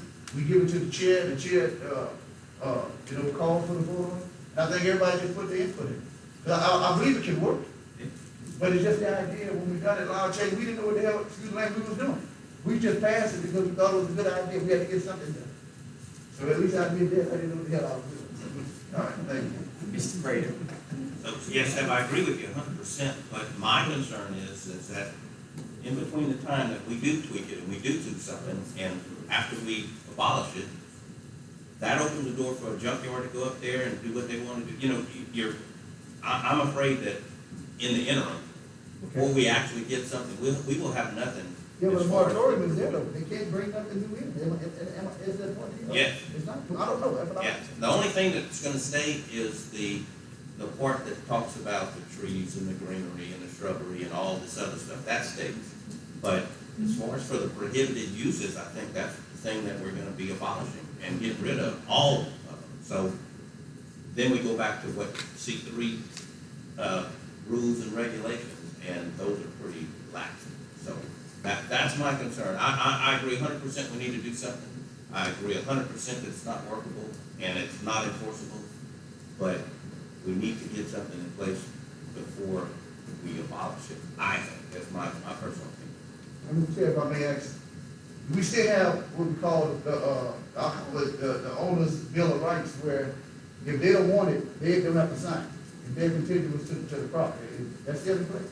In other words, the 300, remember how we had where, they had to get the signatures of certain people, that's still in place, right? We still got that. Okay, well, yeah, I mean, that right there would give you, well, to me, it would give you a little insight. C3 is very lax. Well, yeah, that's. Okay, anything else? Lon? And I'd just like to add, I completely agree with your comments, and I understand them. I think if we back up, there's nothing stopping us from next month saying certain things that we do want to restrict these different areas to. The problem we have is it's a blanket restriction across the entire city that dealt with 4 different areas, which is unjust. And there are some areas suffering that shouldn't be for what was intended to be the ultimate benefit of the city. And I don't know any other way to fix it, other than like steps that kind of start over with it, at least with that respect. So I do acknowledge what you're saying, and I absolutely respect it. It's just how do we get where we need to be to get out of the jam we're in right now. And if I may, use this, I'm sorry. Stephen? Yes, Mr. Prater.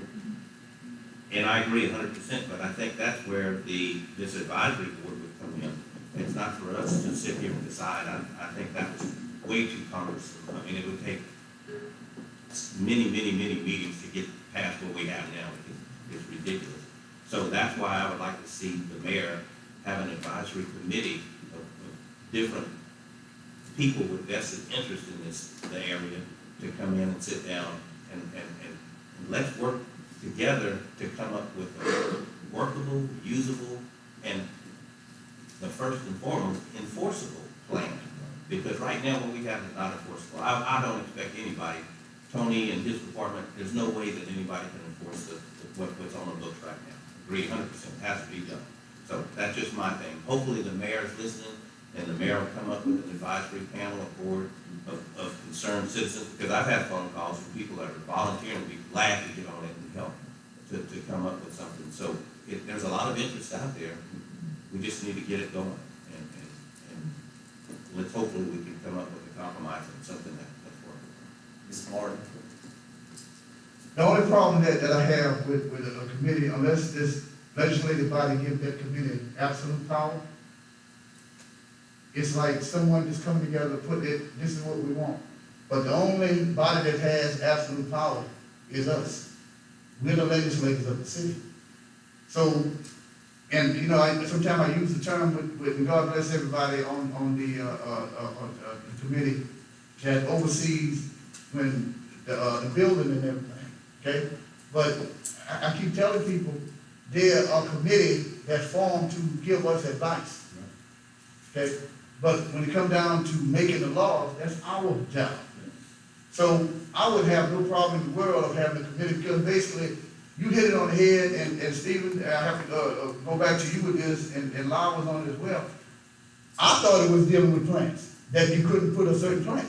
You know, you couldn't paint a certain picture. And then when all this came about, I threw my hands in the air and said, I didn't know what the hell y'all talking about. You know? But Yeah. that's when we thought it out. If you remember. Yes, we yeah, started out that with was plants. only part of it. That's what I'm Yes. saying. Yeah, but at least some of it was done. Thank you. Okay, anyone else? Okay, all in favor? Opposed? Nay.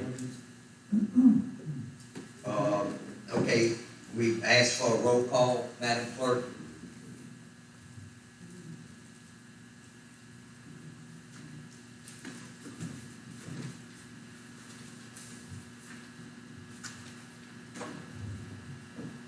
Jeff Cavell, Yes. Brad Core, Yes.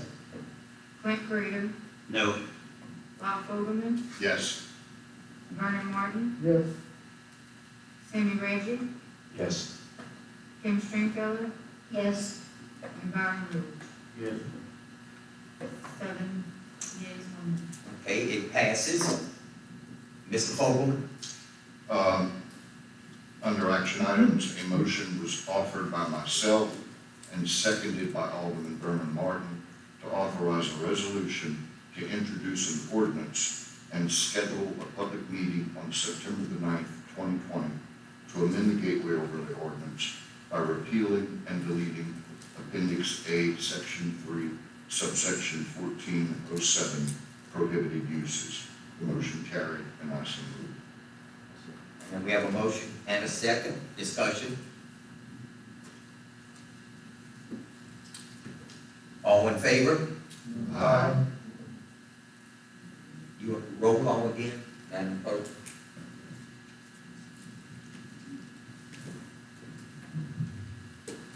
Jeff Cavell, Yes. Brad Core, Yes. Clint Prater, Yes. Bob Fogelman, Yes. Vernon Martin, Yes. Sammy Reggie, Yes. Kim Stringfellow, Yes. and Byron Lewis. Yes. 8 yeas. Okay, motion carries. Under non-action items, City Engineer Tim Mayer presented the monthly engineer's report. At that point, there being no further business to come before zoning and annexation, the committee recessed. Thank you, sir. Public Safety, Mr. Core. Thank you.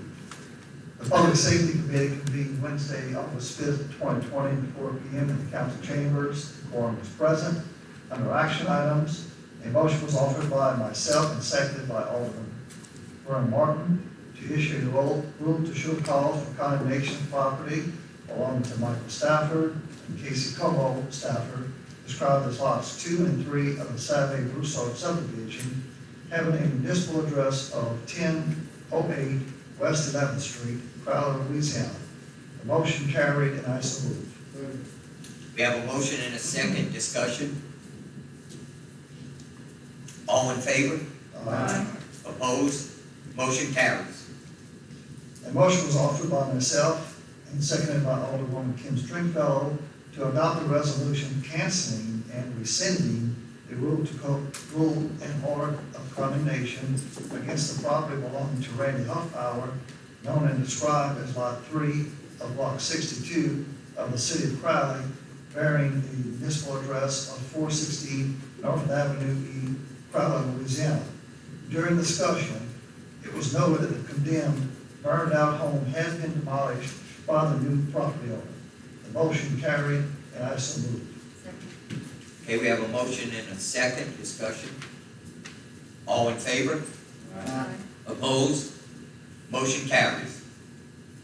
And we're going to add from the amended agenda, a motion regarding the condemnation of property belonging to Jason Montz, described as Lot 9 of Block 145, City of Crowley, Acadia Parish, Louisiana, having a municipal address of 318 West 9th Street, Crowley, Louisiana.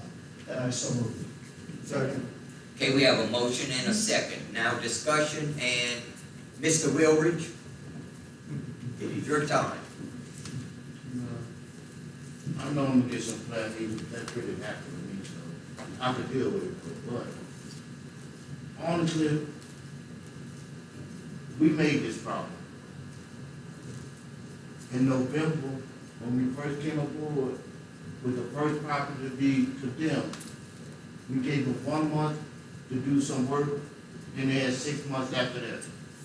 And I told y'all then, we was kicking the cane down the road.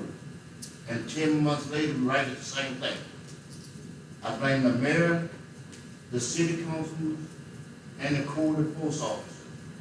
Because if you in charge of a department, and you can't tell nobody how many demolished houses you need, that's pitiful. That should have clicked into on his head that this property was for somebody else, and it couldn't be sold to nobody else. That's just automatic. I don't care what department, what job you got, or nothing. That's just simple stuff you should know of a blackboard, a spray sheet. It's too easy to do a spray sheet to let us know how many houses that need to be demolished. We ain't demolished nothing. We demolished houses that were burnt already, and most of that, the owners pay for that themselves. And I agree with that man, my councilman Stephen Martin, and they consider me Robert, but he's right. It is Mr. Mount's fault, but we should take some of that blame on that. What you suggest? I mean, this is a hard situation though. Because we gave everybody before him time to get it right. Even his house on 10th Street, to get it right. And my question is, who's to say what house is regular be demolished? You got a house on 9th Street, you got one on Avenue 8, who got the priority, which house to be torn down? I'm not saying the house don't need to be turned out, but we don't have no rules and regulations or guidelines we gonna follow. So who's to say his house needs to be turned down now? Just because we wanted to now? Well, no, the city inspector has recommended that it be torn down. We got another house that the city inspector say too. No, I understand, I agree. And we got houses in 2014. Yes, I agree with you completely, but we're talking about this one in particular right now. So how you made the decision to tear this one down and not others? I mean, that's all I want to say. Yes, I understand. Anyone else? Mr. Martin? Okay, where's the gentleman at, okay. Quick, though. Listen, we have in our audience someone, we had a conversation, and I'll be honest with you, that's the person that I'm trying to please because I don't live in that neighborhood, okay? What I would suggest that you do, you said something about your neighbors were helping you. Okay. I don't know what's going on. But it goes back to you can't blame someone else for your mistake. You bought the house as is. At the time, we were condemning the house at that time, correct? So what was happening, the buck was passed on. I don't know who you bought it from, and really, that's not even part of the equation here. I don't know what it's gonna take to get that house up to par. You said $20,000. Ain't no way. But, I mean, hey, maybe if you do your own labor, are you a licensed electrician? No, sir. Are you a licensed plumber? No, I have a plumber on staff. Well, that's $30,000 right there when you go right there when you redo a house. You know anything about roofing? Yes. Okay. Well, my thing is very simple. Until I get word from the persons that live there, I have to do my due diligence. I represent them. You just got them. They lived in there. So with that being said, I understand we have someone here that would like to talk on behalf of the person that lives in the area. So I would hope that you yield to them and understand that we have to do their due diligence, they have to do theirs. Okay, thank you. Mr. Prater? So you said you bought this property in January?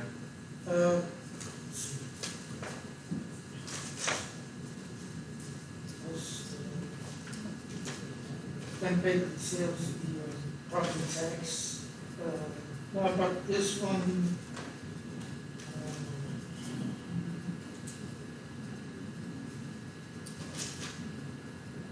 11/19/2019.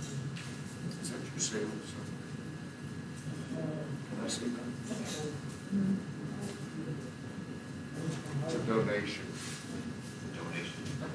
Have you been before this council Yes. before? Oh, yeah. Yes. At one time, yes. Yeah. But there was a different property. Yes. Yes, and that was resolved. It was not a cash sale, it was not purchased, it was a transfer through a donation to you. Okay? He And gave when you was the that, house. Right. He gave you a property. November of 2019. November 2019? Okay, so this is the thing that I have heartburn with. So you purchased it November of 19? It was donated. You don't, well, whatever, you acquired the property at that time, so you assumed ownership of that property. Yes. As shortly as a month ago, it was my understanding that we had squatters living in there, that you allowed people to squat in there and that without any power, well, if they're in your house and you don't do anything about it, then you're allowing it. You see where I'm coming from. And if you're not checking on it, then that's your problem again. So that's the thing that I have heartburn with, is that you were allowing people to squat in your house without power, without electricity, that were using the restroom outside, from what we understand, that were dumping it in people's garbage cans and all that stuff. That's your fault. It's not our fault. So if we take a hard line with you, that's the reason, is because I wouldn't want to live next to somebody with no power, with no electricity, with no water, with no sewage, that's doing their thing in the yard and dumping it in their trash can. Because they do it in my house, in my trash can, and it's another problem. So that's the thing I have heartburn with, that you're not assuming your responsibility in these properties like you should. And look, my dad was a poor off-field guy that worked 8 to 16. The city never had to come cut my grass. The city never had to come and tear down anything in my yard. It was done. So there's no excuse for it not to be done, okay? So that's, I'll leave you with that. We have one of the, owners of the property here too, man. Okay. All right, he'll have some. With this, so say squatter, I'm allowed to go and work during whatever times he could. As far as him squatting there, that was not known to me as far as him staying in 24 hours a day. Being divided between so many of the properties I've acquired, and being first time trying to do this type of lifestyle, and with the COVID thing, it really put a real damper on me doing this smoothly, because when I started off, it wasn't, the COVID thing was not around. And then now it hit me like wham, and I had to step back, reevaluate how I'm gonna get a bunch of guys together to go do a big project. We have one of the Okay. property owners. Please allow, Okay, yeah, but Mr. Fogelman had his hand up first. If I remember correctly, this other property that we dealt with this gentleman on, the condemnation process had begun, the transfer of the ownership took place, threw the city off, we had to start all over. I don't know if the same process has occurred with regard to this property. If I had to guess, I think it was probably in the millworks and maybe certified letters sent, whatever the case may be, because it was not sold, it was given. that's the thing, ain't given. But it was given under the conditions that I purchased the other house. And then we come with it. With all due respect, I'd like to hear, if I'm recognized, Yes, go ahead, I'd Mr. like Moore. to hear to one of the owners of the property. If you please step back for a second, Mr. Crockett,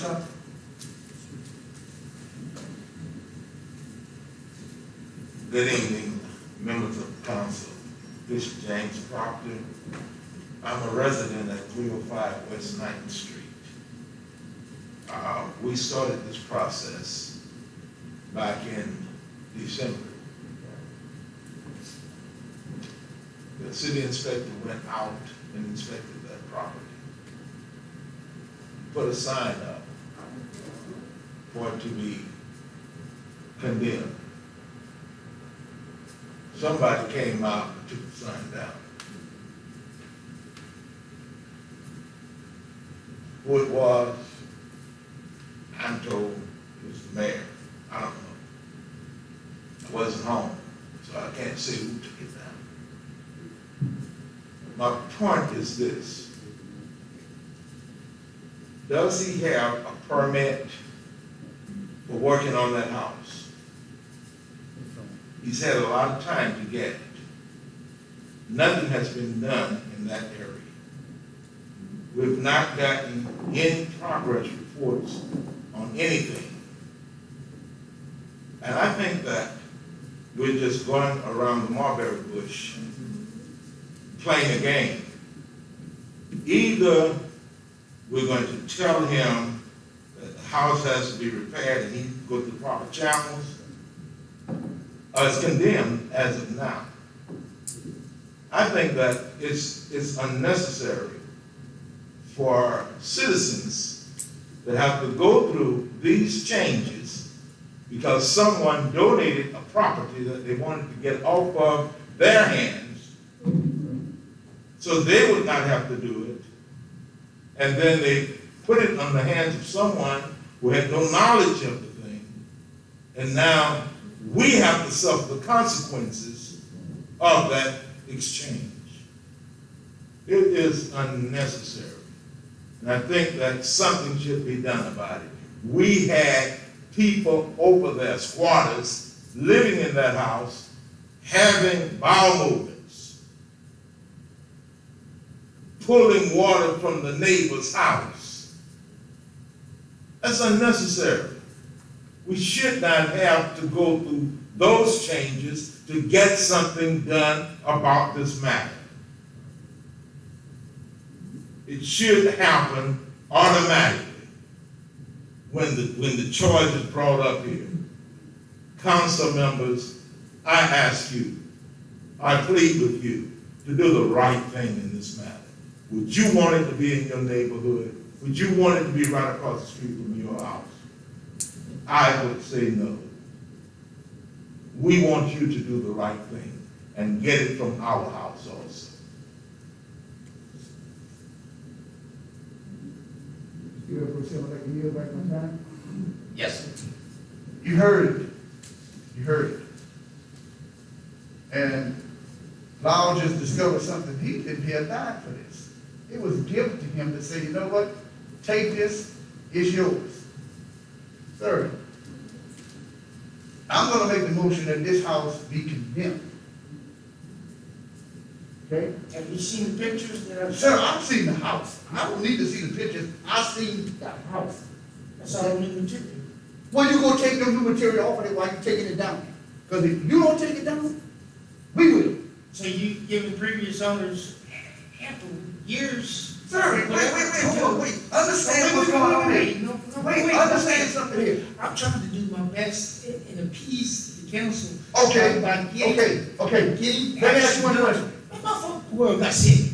The world got sick. It's not my fault. Fellas, we hire people every day. People are working. But I can't Listen, run in listen, large groups. Listen. I got to run stores. Okay. Sometimes they just. You heard what the property owner across, you heard what the property owner across. Man, if you want to listen, okay? You heard what the property owner said across the street from you. He asked the question, do you have the resources to bring it up to court? Yes. Well, why haven't you done it? Because I'm trying. I'm doing what There's I no can. such thing as either you have the money or you don't. Don't tell me you're trying. I'm trying to become a damn billionaire, but I ain't reached that yet. Keep working at it. I am. But why don't you do Still. your job? Steph, I do.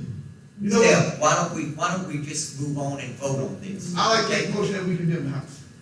We already have the motion Okay. and everything, Let's do so that if there's, Mr. Wilbur, I'm gonna say this, and I don't have no problem condemning the house. All I say is, the council needs to do the right thing with everybody. Right. That's the bottom line. How much time you want to give, buddy?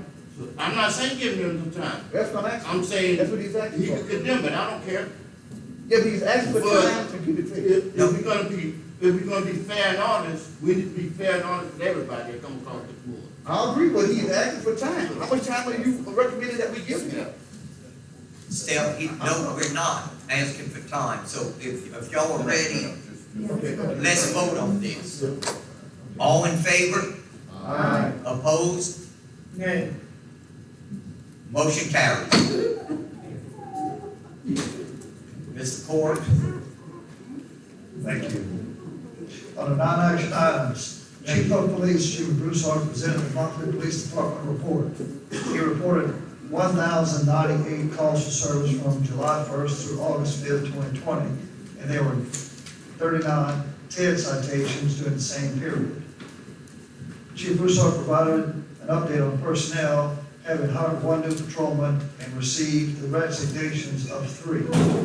He brought to the committee's attention that the 3 police units were wrecked in the past month. The department is resolving the issues with Clogic, a company which provides the department software program. The chief also reported he recommends a 4-way stop sign at 12th and Avenue K. Alderman Martin requested the department to do a traffic study on 10th Street, I think that's West 10th Street, especially in front of the fire training center, station. Interim Fire Chief Terry Romero presented the monthly fire department report. The department responded to 50 calls for service, and he has no fire personnel on sick leave due to COVID-19. He is still hopeful to receive a SAFER grant, which will allow the rehire of 3 firemen who were laid off in April. Both pumpers at the Central Fire Station are back in service, and repairs are ready to be made to the south substation driveway. The fire chief's test was given on July 8th and 9 of the Crowley Fire Department personnel took the test. The Civil Service Board must now approve the scores and then release them to the mayor's office to begin the process of choosing a permanent fire chief. City Inspector Tony Duhan reported on the status of all properties subject to condemnation and or demolition of structures, and introduced Ms. Kelly Briscoe with Hosea's New Beginnings to discuss the conditions at the Crowley Animal Shelter. Alderman Vernon Martin introduced Mr. Alex Russell as a local businessman who could assist the city inspector with grass cutting and demolition jobs. The entire council was provided with 2 letters from the city attorney. The first letter provided an update regarding amendments to ordinances increasing all minimum fines for citations to $100, and the second letter provided an update on the contract with Axon for police body cameras, taser, etc. Chairman Brian Core asked each department head if they met with the mayor and or his administration to discuss their needs in detail for the upcoming fiscal year, and all indicated they had not met. There was no further action to come before the Public Safety Committee, and the committee recessed. Thank you, Mr. Core. Public Buildings, Mr. Wilbridge. The public business committee being Wednesday, August 5th at 4 p.m. in the council chamber. It was a forum present. On the action items, a motion was offered by me and seconded by Alderman Brad Core to recommend a resolution of the mayor and the board of aldermen of the city of Crowley, Katy Parish, Louisiana, authorizing the lease to the 6th agency for office space in the Crowley Enterprise Center located at 11 North Oakland Avenue, Crowley, Louisiana, to provide the same terms and conditions as in the previous year lease, 2019-2020, and to provide for all matters related thereto. Motion carried, and I so move. We have a motion and a second. Any discussion? Yes, Mr. Martin. Mr. Chairman, just to make sure that we're on the same page with everything, usually, and if y'all remember a while back, I worked at the assist agency. And basically, the way the law works, if you have even family members that work, I would, I'll apologize. no, that's not a problem. No, I mean, I was supposed you to done, bring that up. that's right, but My you done the right sister worked thing. there. No, but you done the right thing. What I would ask to do, since everything, have you voted on it already? No.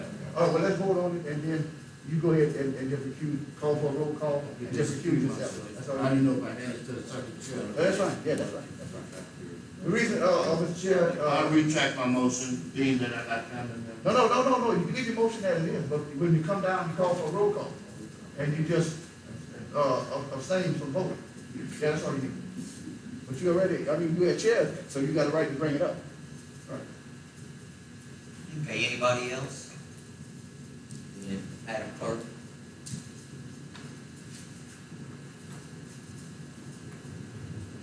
Jeff Cavell, Yes. Brad Core, Yes. Clint Prater, Yes. Lyle Coleman, Yes. Leonard Martin, Yes. Sammy Reggie, Yes. Kim Stringfellow, Yes. and Byron Woodward. Okay, motion carries, 7-0, right? Yes, 7. Okay.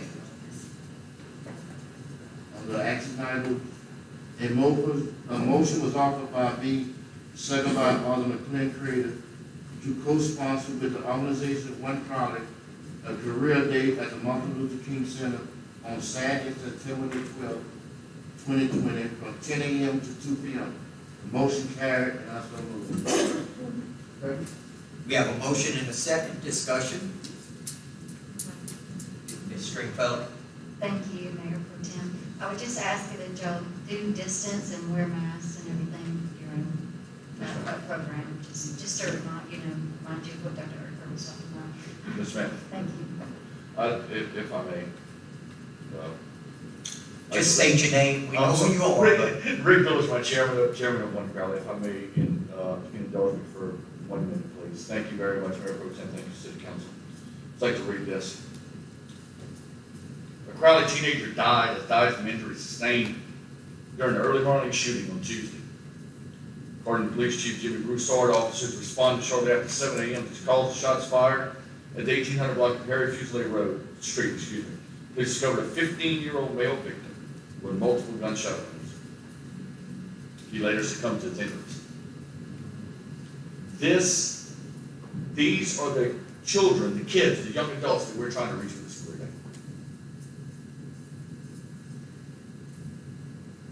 day. If we can hold off just one of these KATC reports from our career day, it's a success. So I would ask that y'all join with us in doing this and allow us to do this career day, to try to show these young adults a different path other than the ones that they're obviously taking. And it has no bearing on race, it has no bearing on the side of the town you live on, it has no bearing on what sex you are, because there are females getting killed and shooting too. These are the young adults that we're trying to reach. So I would ask that y'all co-sponsor this with us and get on board with us with this like y'all have done with many other things that we've asked for. Thank you. Thank you, Rick. Anyone else? Ms. Martin?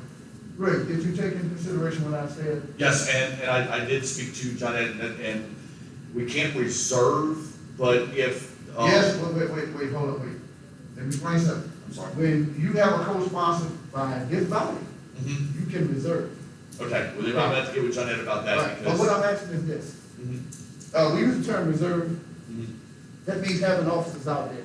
And when we co-sponsor, you don't have officers that can help you out. That's fine. What I'm saying is, we want to make sure that nobody else has the provision for that time. Yes. And because it is on the first come, first served basis. Right. We don't want to get nobody mad, but I know what y'all got plan on setting up? Probably, I think I have it reserved starting at 8 o'clock in the morning. Okay. Only thing I'm trying to say is we don't want any confusion going on over there. Yes. Because the worst case scenario, you giving this as something for the kids. Right. Then out of the airways, there's music that's blasting, that's saying, you know what I'm saying? Yes. Okay. Yes. We don't need that. Correct. So I'm gonna take it upon myself, and I'm gonna ask Alderman Woodridge as well, that we be out there as well, 'cause I'm gonna be out there.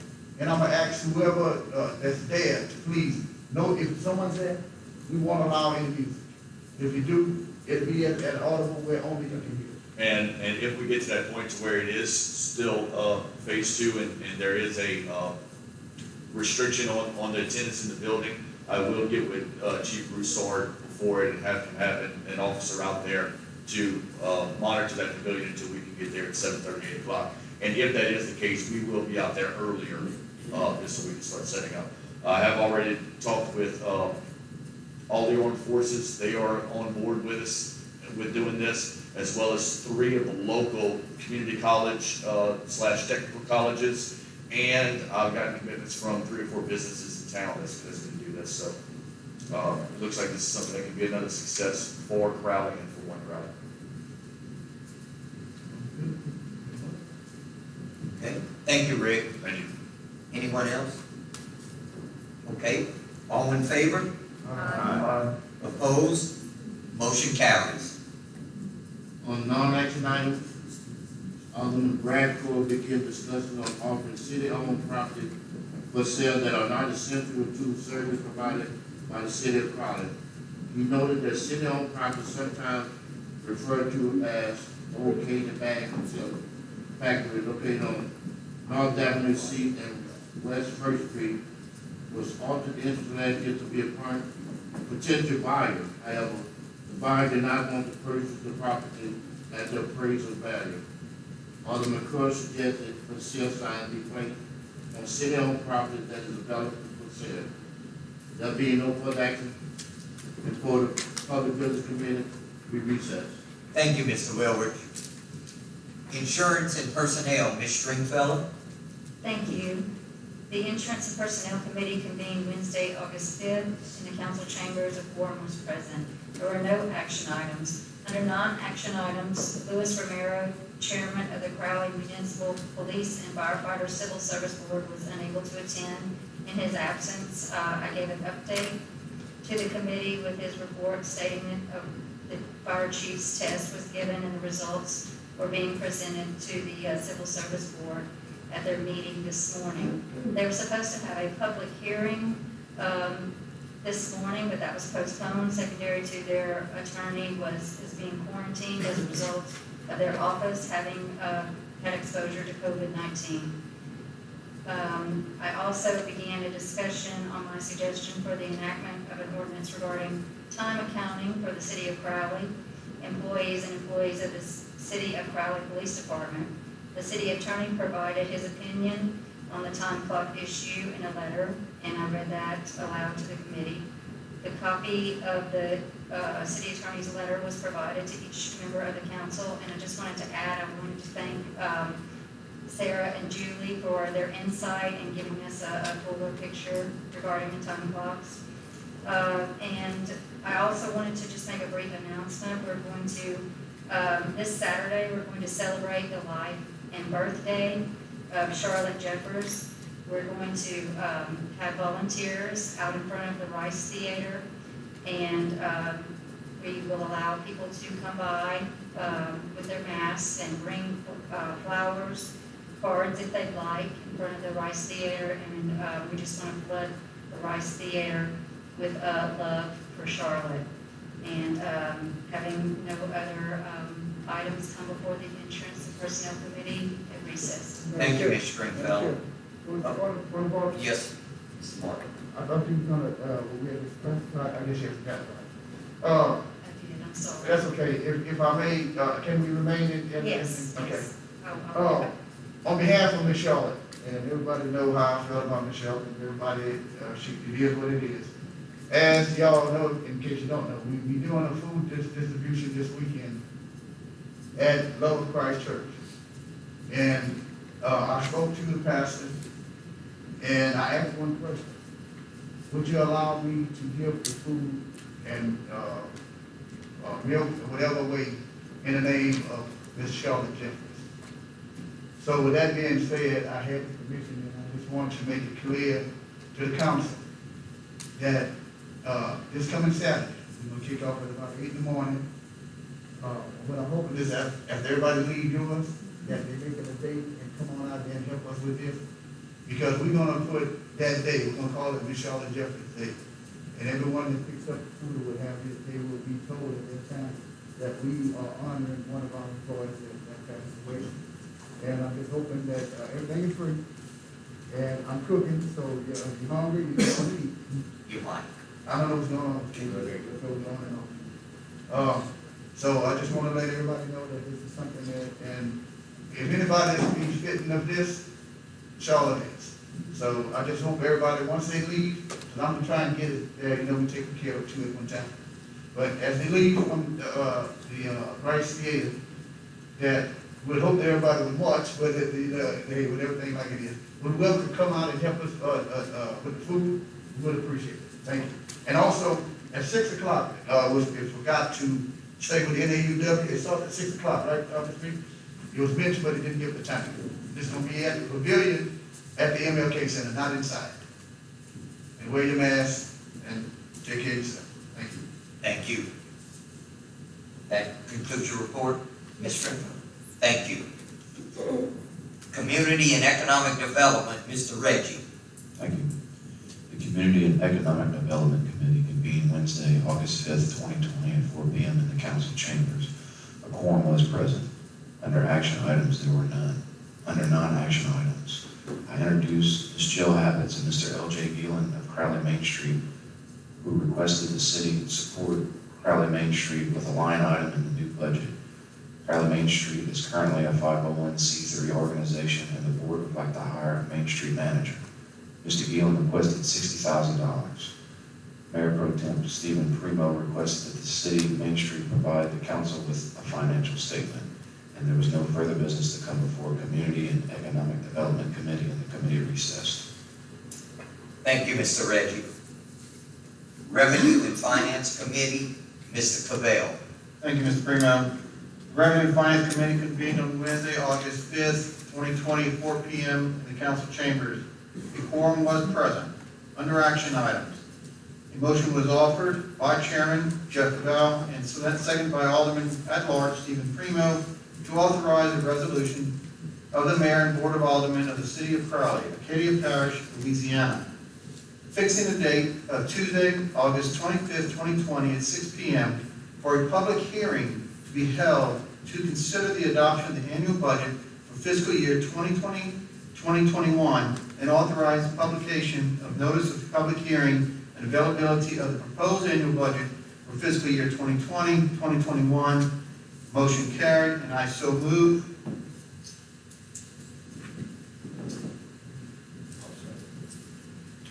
We have a motion and a second to set fix the date of Tuesday, August 25th, 2020 for a public hearing.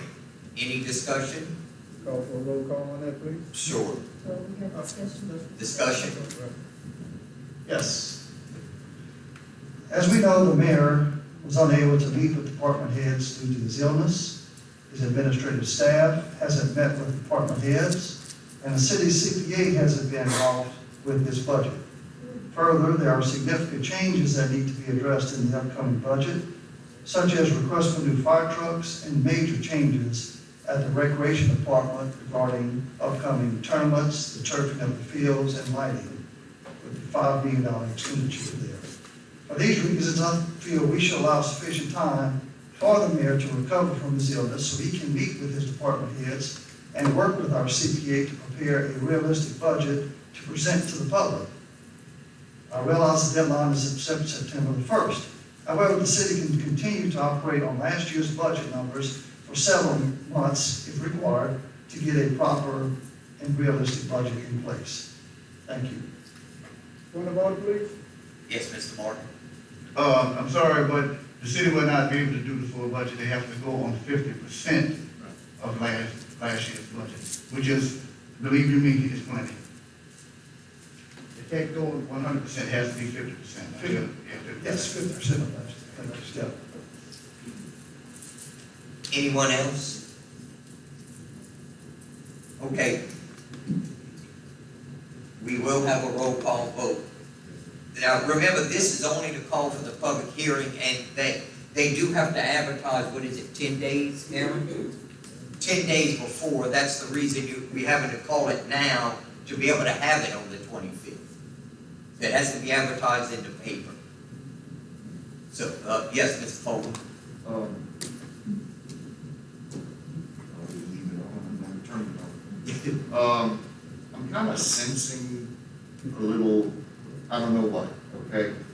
And I just would like to say, Brad, I acknowledge what you said. I don't think we really want to do that. It's a bad reflection on the city and a bad reflection on us. And it's kind of like putting our business out there. We've got to have a public hearing, whether we like the budget or not. We've got to have a public hearing. I don't dispute the way this is handled. It is what it is. it's always amendable. Whether we adopt it as it's presented, it is amendable the next meeting we come to. I don't know, that's all I'm saying. I just would not like to see a world war eruption or, we get enough negative publicity. I just don't think we need to voluntarily bring it upon ourselves. That's all. Okay, roll call, Madam I Clerk. got a hand up. Oh, I'm sorry, Steph, I didn't see that. Now, I commend you for making that statement. The Lawson Act provides this body with the legislative power to, we handle the purse strings. But the question was asked, how can you get a budget done if you don't know what's needed from your department heads? You don't know what you allocated last year is too much or too little. The question was asked, and I'm so glad that he had, the news to call to make sure that, because it was brought up at our committee meeting, but it was not put in the minutes, that he had asked each one of the department heads, did you meet? No. Did you meet? No. Did you meet? So we have an obligation to make sure that every dime is spent the way it should be spent. I haven't seen a budget. I don't know what the budget contains. Anybody here has a copy of a budget? Yes. Okay, but is there any explanation on the budget? No? Okay. What I'm saying is this. Before I know myself, I'm not voting on anything until I'm sure that everything is ironed and clean up. We have yet to, and like you said, if we don't do this, now we're looking like I want to say in the community, whatever term you use, because we're not doing our job. We need to know where the money is going. We need to know that each department head has what it takes to make sure that he don't come to us later and say, why didn't you do that? Well, y'all didn't give me the money. So I am with Brad 100% in this, that before we vote on anything, even have a public, how can you have a public hearing when you can't give the wording that you have in front of you? You can read it, but if you don't understand what it is, and you ask the department head, they didn't have no input into the budget. I mean, I don't know what the police department needs. I don't know what public works needs. I don't even know what wastewater needs. But until they sit down, like you said, so I'm in agreement 100%. And now I'm also in agreement with you as well. But at the end of the day, we got to do it right. And I just say, I think we need a roll call on this to make sure that we're on the same side. Okay, well, just a moment. Before we go any further, the city clerk would like to make a statement. I just want to respond to the fact, I did send an email, and Vernon, you must have not read it, but after I watched the committee meeting, I did see that people were asked about department heads being asked about the budget. Under the constraints we're under, I did consult with the mayor. I assist in preparing the budget. He presents the budget to y'all. I worked the budget. I did the numbers according to what's been spent over history. The last, I have years, probably go back 10, 15 years of history. Once the budget was completely worked, I went through, before the mayor got sick, over payrolls. He wanted to leave all the open positions that were let go back into the budget. That was done. Once the final numbers were worked, we had a very big shortfall. So the first thing to go cut were the removed positions. And that shortfall was due to retirement percentages going up considerably, workers' comp being enormous jump in cost, general insurance went up. All those costs went up, but none of the revenue did. So we went back to the drawing board all over again in this massive budget we have and started cutting not extra positions, but the positions that were let go due to COVID. So due to all that is why, and we did not have time to start consulting and bringing in department heads for needs that there were no revenue for. I just wanted to kind of make that a clear statement. I mean, if I brought Terry in that needed 3 fire trucks that were $100,000 a piece, we didn't have, I had to cut meat and fat from the budget and positions that we were hoping to get back just to make the budget balance. So So, I mean, I know y'all, the budget is in y'all hands, y'all have requests, I've received requests by emails, I will present that to the mayor. But with that being said, when an expense is added, there also needs to be a revenue or a decrease in some other expense somewhere, just to keep that budget balanced. Thank you. You're welcome. Mr. Crater. And I appreciate all the work you did, Aaron, but it's, you know, things like, this council approved $5 million to turf field at the recreation department. The recreation director stood there and told us he was gonna need additional help to run those tournaments because he was talking in the neighborhood of 42 tournaments, I think he was talking about, which was gonna bring in revenue and do a whole lot of good. But when you look at the budget, I think he had an increase or decrease of $1. It was almost exactly the same, with no additional help. The concessions all the concession stands remain exactly the same. I hope we didn't spend $5 million and commit to $5 million and everything's gonna stay the same. So I think that we need to give the mayor time to sit down with his department head, because you got a $3.5 million budget for the police department. You have a $2.7 million police, fire department, $2.7 million sewer budget. Those guys need some input into this budget. We can't just take what last year and run with it, because that's not realistic. We need a realistic projection here. So, especially with the recreation department. You know, we got $10 million street overlay. We got $5 million drainage. There's a lot of things to consider this year that we've done that it may not sound like we did a lot, but we did a lot. So there's a lot of money being spent, hopefully to reduce costs and increase revenue in some cases, but it's not reflected in the budget. So I think we should give the mayor time to recuperate, come back, sit down with his department heads, or call his department heads on the telephone anyway, and come up with some realistic numbers, not just use mostly what we used last year. And that's what I think. Okay, I did not include those things in there because when I did consult with the mayor, and due to the fact that he was in the hospital and can't communicate with us very well on an extended basis, the decision was to keep it the same, because a lot of these are unknowns. We didn't know about, we don't know exactly with the turf and some of these things on the revenue side. With the fact that this budget is a living document that changes every day, every minute, every month, it can be amended and added in there once some of these things are more final. We've got other revenues that we're hoping to be brought to an election that can be added in there once that's passed, that we know of, that can add more revenue. So we have by the 31st to get it adopted without having a finding on our audit, which is what we were trying to do as far as getting something down in paper as close to last year's budget as possible, and then working through it. When some of those things come up, we can always amend. That was the thought process, and not just to give a heads up. Mr. Martin. Sometimes you gotta call it like you see. We had our chair of revenue and finance tell us that what he was proposing to us was general housekeeping. We do this every day. Well, lo and behold, it cost $53,000. Then we don't know where that came from, but come to find out, that's $53,000 that wasn't budgeted for. And to be quite frankly with you, and you know me, I'm real direct. When it comes down to finances, Mr. Chair, I just don't trust your ass. I'll give it to you straight up. You have tried many times to slide things under the wing with this council. And you know you have.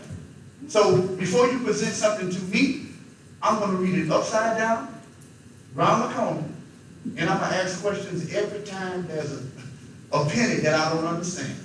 Because what you tried to do this last time, I'll be honest with you, that's malfeasance. And I'm going to call it to you. You have tried, wait, hold on, before you raise your hand, let me finish, okay? Yeah, you can. And remember that invitation that you gave me, just remember that, okay? Now, get back to the business side. We asked the question, is this normal? Oh, this is just day to day. We do this and we just do a little housekeeping. You remember this? Okay, What did you find? Haven't seen the amended budget yet. Thank you. Now, the other situation is $53,000 in with the legal. Who's gonna pay for that? That extra 50, was it 53,000? Point of order, Mr. Speaker, Mr. Chairman. Well, I mean, I'm just asking the question. This is out of the scope of the motion. No, it's germane to everything that we're talking about the budget. It is out of scope of the motion. No, it's not. No, sir, no, sir. Everything is germane to what I'm saying right here. The fact of the matter is, you want us to vote on something that we just got, that we don't understand, that department heads had nothing to even, we don't know if they need coffee or not. But yet you want us to go ahead and have a public. Mr. Chair, please act on it. Well, Mr. Chair, understand that this is germane. This is the budget. We talking about the budget. That's We're talking about fixing a date for public hearings. And guess what? We can fix a date later on. Once the mayor gets back in his seat, and can answer the questions that the council asks. Okay, That's fine. Steph, Thank you. let's go ahead and call for the vote, because we're not doing any more good here. Madam Clerk? Jeff Cavell, Yes? Brad Core, No. Clint Prater, No. Lyle Fogelman, Yes. Vernon Martin, No. Sammy Reggie, No. Kim Stringfellow, No. and Byron Rivers. No. 2 yeas, 5 noes. 6 Six. Yeah, 6. Okay, so the motion fails. Okay, you want to finish your report, Mr. Cavell? On the non-action items, I note copies of the proposed budget for fiscal year 2021, as they stated and accepted them, would be provided at the adjournment of the committee meeting. No further business would come before the Revenue Finance Committee, committee recess. Thank you, sir. Engineers report, Mr. Mayor. Send it out. Thank you, sir. We'll go to ordinance, to consider ordinance 1508. And we need a motion and a second. Move it, Brad. Okay, we have a motion and a second. Any further discussion? If not, roll call vote. Madam Clerk. Jeff Cavell, Yes. Brad Core, Yes. Clint Prater, Yes. Lyle Fogelman, Yes. Vernon Martin, Yes. Sammy Reggie, Yes. Kim Stringfellow, Yes. and Byron Rivers. Yes. 8 yeas. Thank you, ma'am. That motion passes. Any other business to come before the council? I ask for a motion for adjournment. Okay. Thank y'all.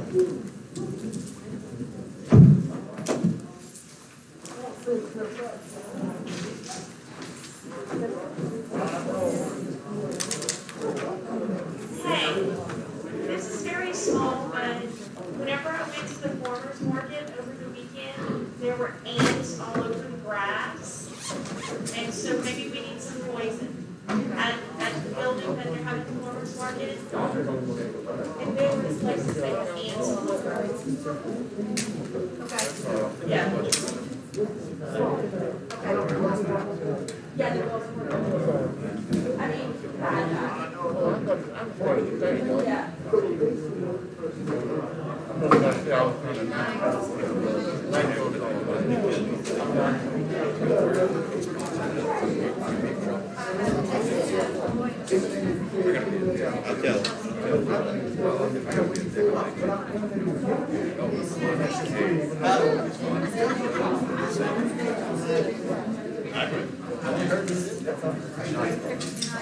Thank you. Thank